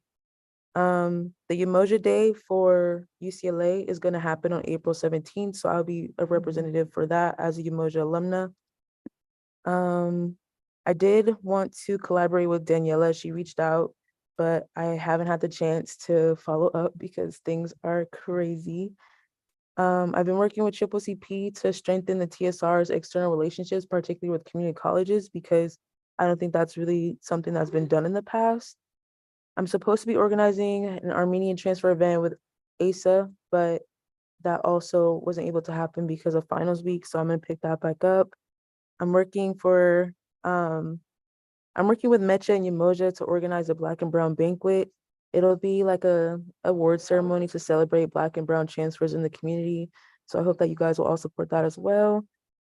And last but not least, I will be working with Chi Alpha Psi, which is the transfer co-ed fraternity, to see how the TSR office can be involved in their initiatives. So I'm sorry if that was long-winded, but. Awesome. Thank you so much, Tara. Next up, International Student Representative. Hi, everyone. I hope your spring break went well. So this quarter, my office is organizing the career fair that I spoke about specifically for health, business, and engineering that got approved. So our dates are May 22nd and 23rd. So right now I'm kind of working with the different clubs from these sectors and organizing them. And then I have to go to the career center in person. And there's a lot of logistics of venue and catering and all of that going on. Aside from that, last quarter, we had the Armenian Students Union come in and present their resolution about the blockade. So post that, I started working with someone from UCSD. He's spoken to the Senate and he's spoken to the vice chancellors across UCs and got approval for creating this resource, mental health resource that specifically caters to students that have war or any kind of extraneous circumstance going on in their countries. So currently I'm in talks with CAPS about how we can implement that at UCLA, and also doing this with in partnership with the Armenian Student Union, as well as like the Ukrainian students on campus, because those are the two most like relevant crises going on right now. And then thirdly, my website is completely like underway. So we're hoping to get that shot out ASAP. And then finally, I just wanted to like respond to the public comment that was made earlier. I don't appreciate my words being misconstrued. When I spoke, I boldly supported the proposal that there should be a statue instituted to support the Black Bruin community, and I fully stand in solidarity with whatever happened. In no way do I mean to demean or ridicule that. I do think it is a priority. I do think it is a priority over the Powell Cat, but I take this accusation of me saying that it's not so deep very personally. I think it goes on to my character. I really apologize if my words came out the wrong way, but I was talking about the cat and the statue for the cat solely. In no way do I mean to say anything about the Black Bruin community. As a matter of fact, I stand in full solidarity with the community, and I'm willing to support whatever resolution comes by. And I want to reiterate that I do think it is a priority. And I just hope that my words are not taken the wrong way to make a point over here. I didn't appreciate that. I really take it very personally. I don't believe in that idea. It was never my intention to ever, I would never stand at a platform like USAC and say that I don't support the Black Bruin community, or the killing of two people, or the lives of two people are not that deep. I'm not that sort of person. I'm sorry. I was talking about the cat and the statue about the cat. And I do think, I'll reiterate, that the statue for the Black Bruin community, like the Black Panthers, should be a priority for us right now, as well as the renaming of the buildings. And again, whatever USAC passes, I do urge everyone on council to propose a resolution, and let's get this done before our respective tenures end. And I apologize to everyone whose sentiments I heard, but that was totally not my intention. I just want to make that really clear, and I hope that's taken into account. So yeah, that's about it. Thank you so much. Thank you so much. Next up, we got admin reps, Orlando. Hello, everyone. I just have one and a half updates. This week is the final week for registering new student organizations. So if you are a part of a new org, or if you know of other groups, Friday is the last day if they want to register. Why this is important, although they may not get officially registered by week 5 or 6, it'll allow them to apply for funding for CAC funding, which is due in August, and then some of the early funding like Campus Programs Committee funding, as well as put their name in for the room lottery for fall quarter. So there is a lot of incentive for groups that are thinking about starting next year, registering spring quarter. If you have any questions, please reach out. I will drop the link in the chat. In addition to that, next week we will be hosting our one-stop workshops for all new orgs. And so this is an opportunity for new signatories to go to this workshop. So if any existing orgs want to participate, they're more than welcome to. I will also drop that in the chat. And finally, starting week 3 or 4, so we'll be hosting a series of transition workshops for groups to assist them transition leadership to new leadership, and all types of information they should be aware of. And more information on those workshops will be coming next week. But that's all I have for now. Thank you. Jessica? Hi, everybody. I'll keep it short and sweet, and I'll probably follow up with y'all via email because we have a lot of fun stuff going on and exciting stuff going on that I want to let you all know about. But mostly we've just had a lot going on for SGS, so I want to welcome Jonathan to our team, our new support manager. Really excited to have him on board. So if any of your offices are doing contracting, you'll now be working with Jonathan. Fernando's also still on our team and will be supporting all of SGS functions as well.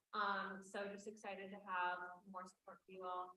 And then we've also had a couple of adjustments within the overall student union team. So events and operations are now both reporting to Marisa, And then student government accounting and STS are now both reporting to me. So we're hoping that streamlining these areas will kind of help us provide better service to you all, to your organizations, to other organizations on campus.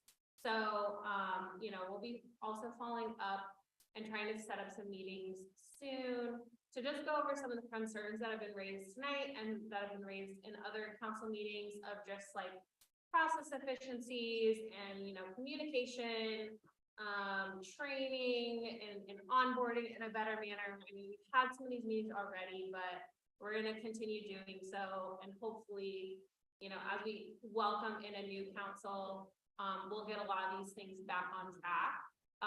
But definitely, we want your feedback and would love to collaborate with you all in some of these areas where we definitely see room for improvement. And that's what we want to do. We want to support students and we want to make sure that, we're doing the best we can. So I'll leave it at that. And yeah, excited to have Jonathan with us. Thank you. Stephen isn't here. Is Lori here in attendance? No, she's out sick. Okay. So Jonathan, I guess.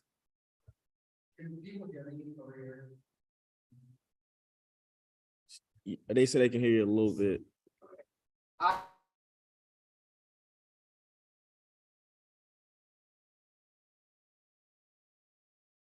It cut out on my end. If he's talking.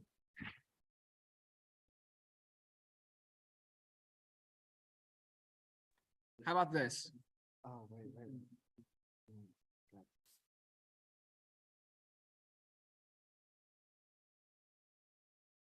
We're getting there.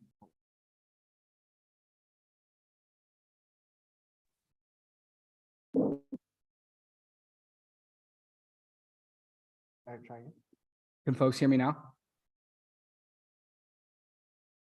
Yeah? Okay, great. Hey, hi, hello. My name is Jonathan. To answer your question, Naomi, I did. Yes. So I am a UCLA 2021 graduate. Not only am I a UCLA grad, but I am a USAC alum. So I served as community service commissioner for 2019, 2020 and 2020, 2021. So I know what you're going through. I know the position that you're in. And my goal here, quite literally, as in my title, support manager, truly is to support you. I know how awful and overwhelming and all of this can be at times, but I also know how super fulfilling and wonderful it can be. So if you need me for anything, my main focuses will be contracts, insurance, and the like, but please feel free to stop by the office and say hello, come in whenever you have questions, anything like that. Truly hoping to be here to support you all. Yeah, that's me. Thank you so much. All right, now we'll get into new business, which is the last thing. Phoebe. Hey, okay, so after we sent the transit referendum from when we voted upon it a couple of weeks ago, UCOP gave their edits and suggestions. There is also a potential, there's been like new data that we've been provided as well that like might change the figure of the referendum as well. And we want to be transparent about that and see whether or not we do want to adopt changes to the changed figure or keep it the way that, we had already voted upon. But yeah, either way, we had to address UCOP's edits.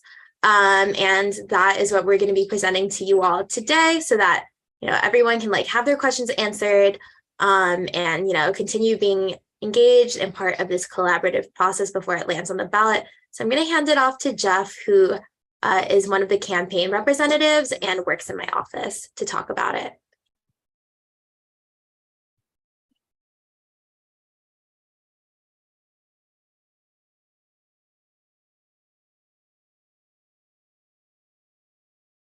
Hello, everyone. Can you hear me fine?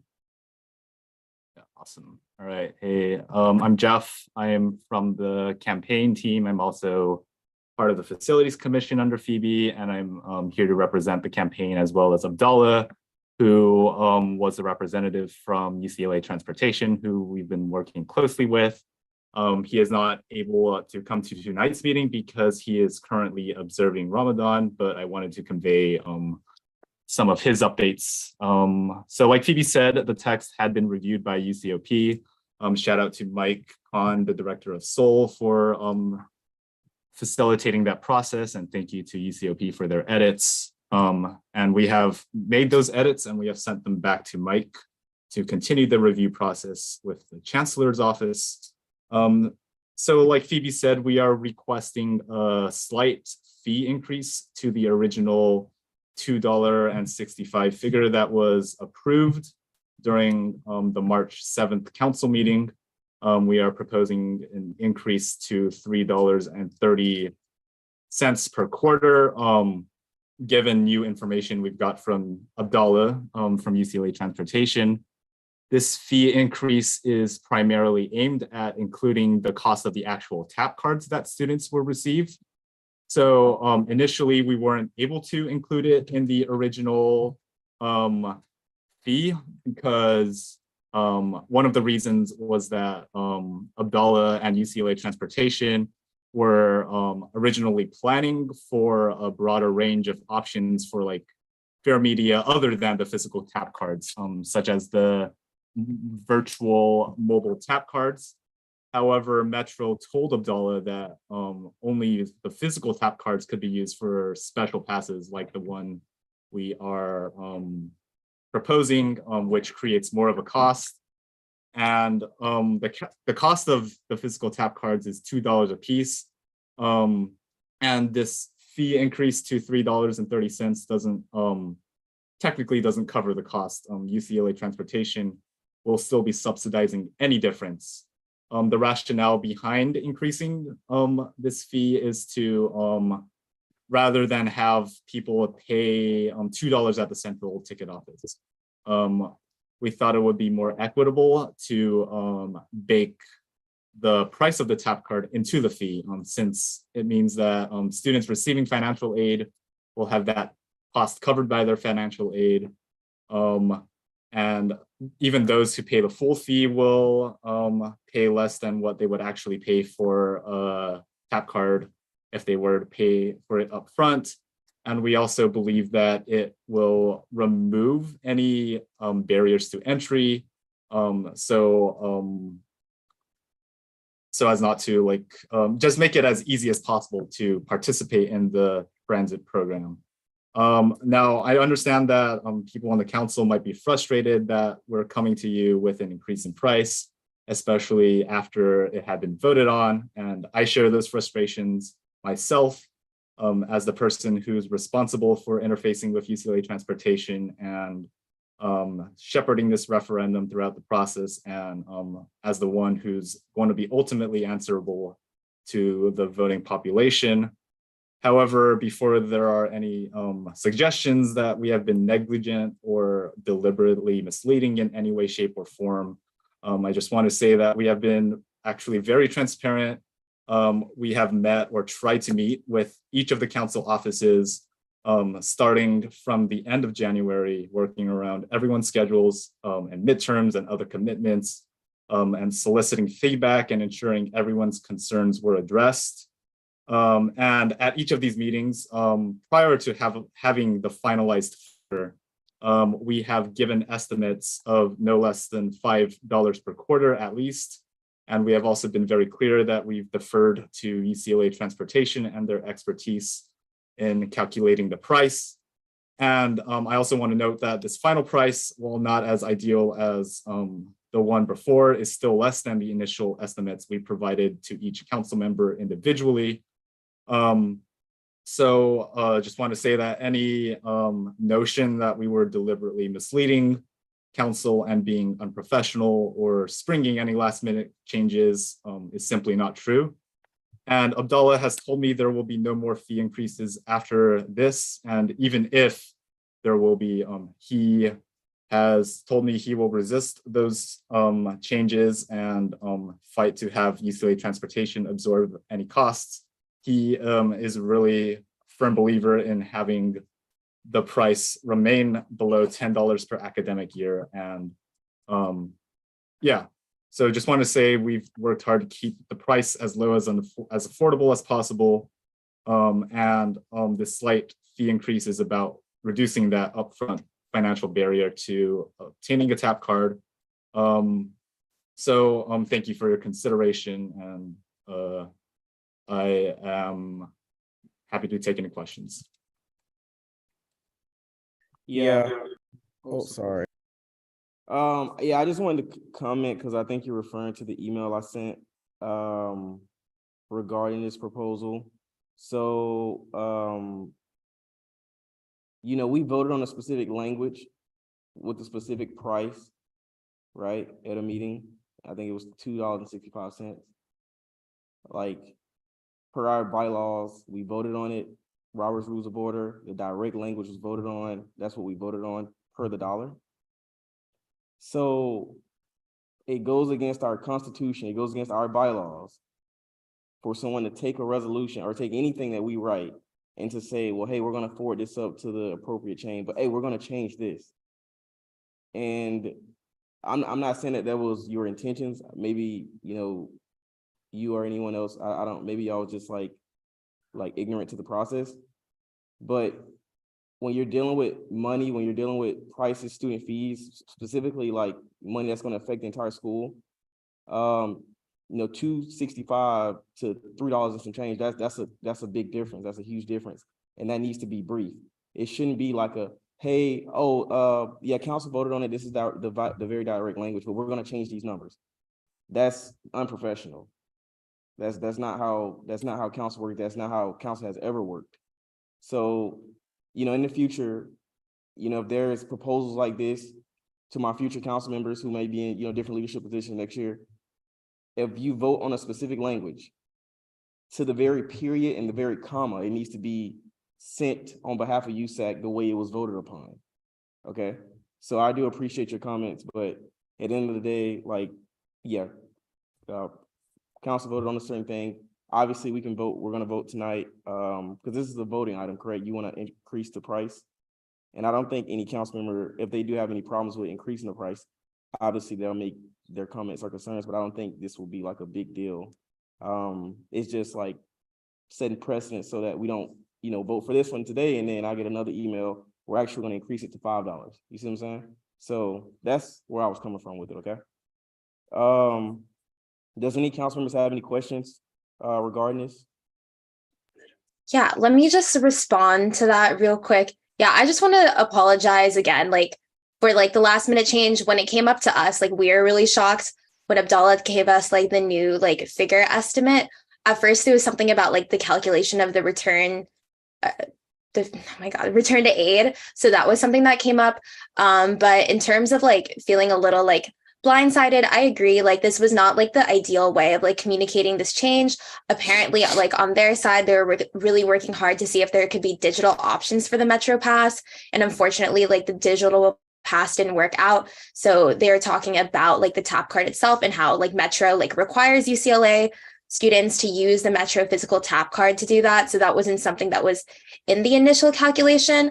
The reason not saying that we would have, because we would still have to even if UCOP did adopt the new number, it would still have to be represented to council eventually anyway for the ballot. So definitely still keeping that democratic process in mind. But the reason for me anyway is just because when I first received the text, I was a little worried. I did ask Fernando about it. Fernando told me that UCOP was going to review it anyway, and that we should send all financial data to UCOP. So sending that information about UCLA transportation's estimate was probably ideal either way, at least for them to know the information. But I'm glad that we're opening this conversation again to decide whether or not we do want to increase the fee, because transportation did say that they could continue with the money that we have at the moment, but it wouldn't be providing that cost of the tap card. And then the other thing that I want to mention, I think that it's good that these it's never good to be blindsided and to have these conflicting conversations about increases in fees. But I think it's important that we're having it now, and when we vote on it now, this will be the final number. That's what Abdallah said. And beyond that, like imagine like I guess like the UCLA student that tries to pick up their TAP card thinking that they have like unlimited transit like through like the referendum passing, and then they realize that they need to pay for their TAP card. I think that to some students would be more blindsided to them, since like they're the average student, they might not know this information. Like it's good that us as council members are like addressing all of these like ins and outs of the transit referendum now, a little bit late on the TAP card conversation, but I'm just grateful that it was brought up in the first place. So, but I do apologize to everyone.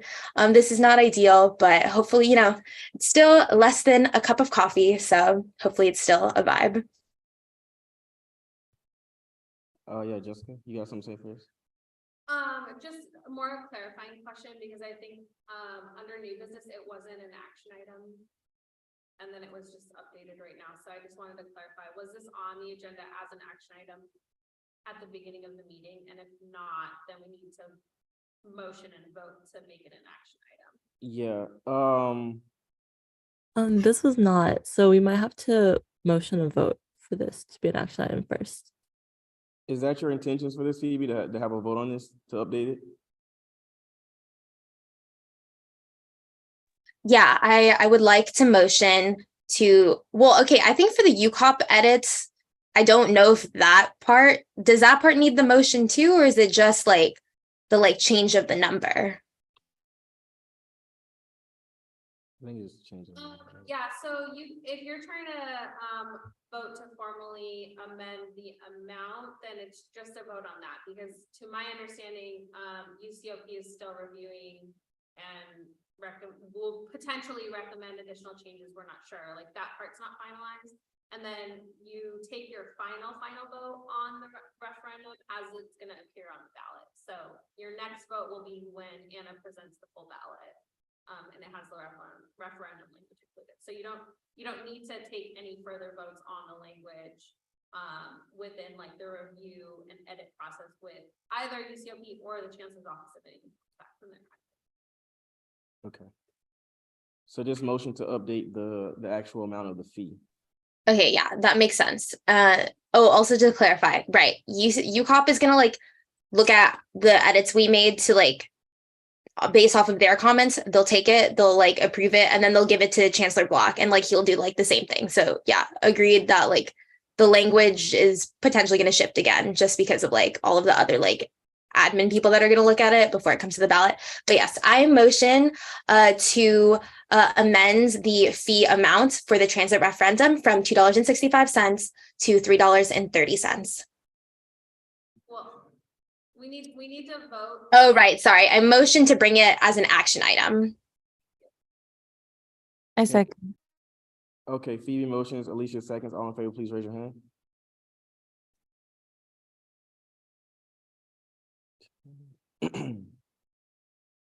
All right, and by a vote of 11 to 0, the motion passes, and it is now up for a vote. Right, okay, cool. I motion to amend the figure from $2.65 to $3.30 for the referendum. I second. All right, Phoebe motions, Naomi seconds. All in favor, please raise your hand.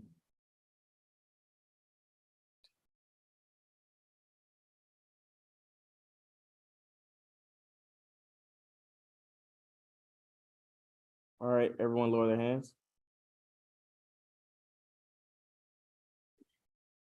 Everyone, please.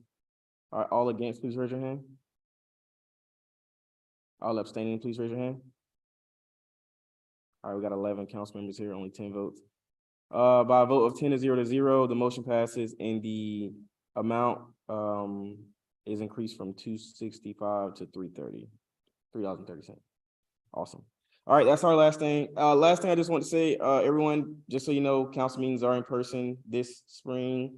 They'll be like available every Tuesday. We'll still have the hybrid option, but like, please like make it if you can. I mean, there's, individuals here currently who have, toddlers and, raising children. There's more ASU slave workers than there are council members right now. So like, please make it if you can. If you can't, I will ask that like, at least you start turning on your camera, being interactive in council, because, if there's going to be people here that are in person, then I feel like there shouldn't be individuals back home just with their camera off relaxing, right? Please. Obviously there's gonna be some people who can't make it, some people are gonna be busy, but if you can make it, please come. Next Tuesday, we'll make sure we have like snacks or food or something like that, so it'll be worth your time, okay? But that's pretty much it. I adjourn this meeting at 9:35 p.m. Thank you guys so much for coming.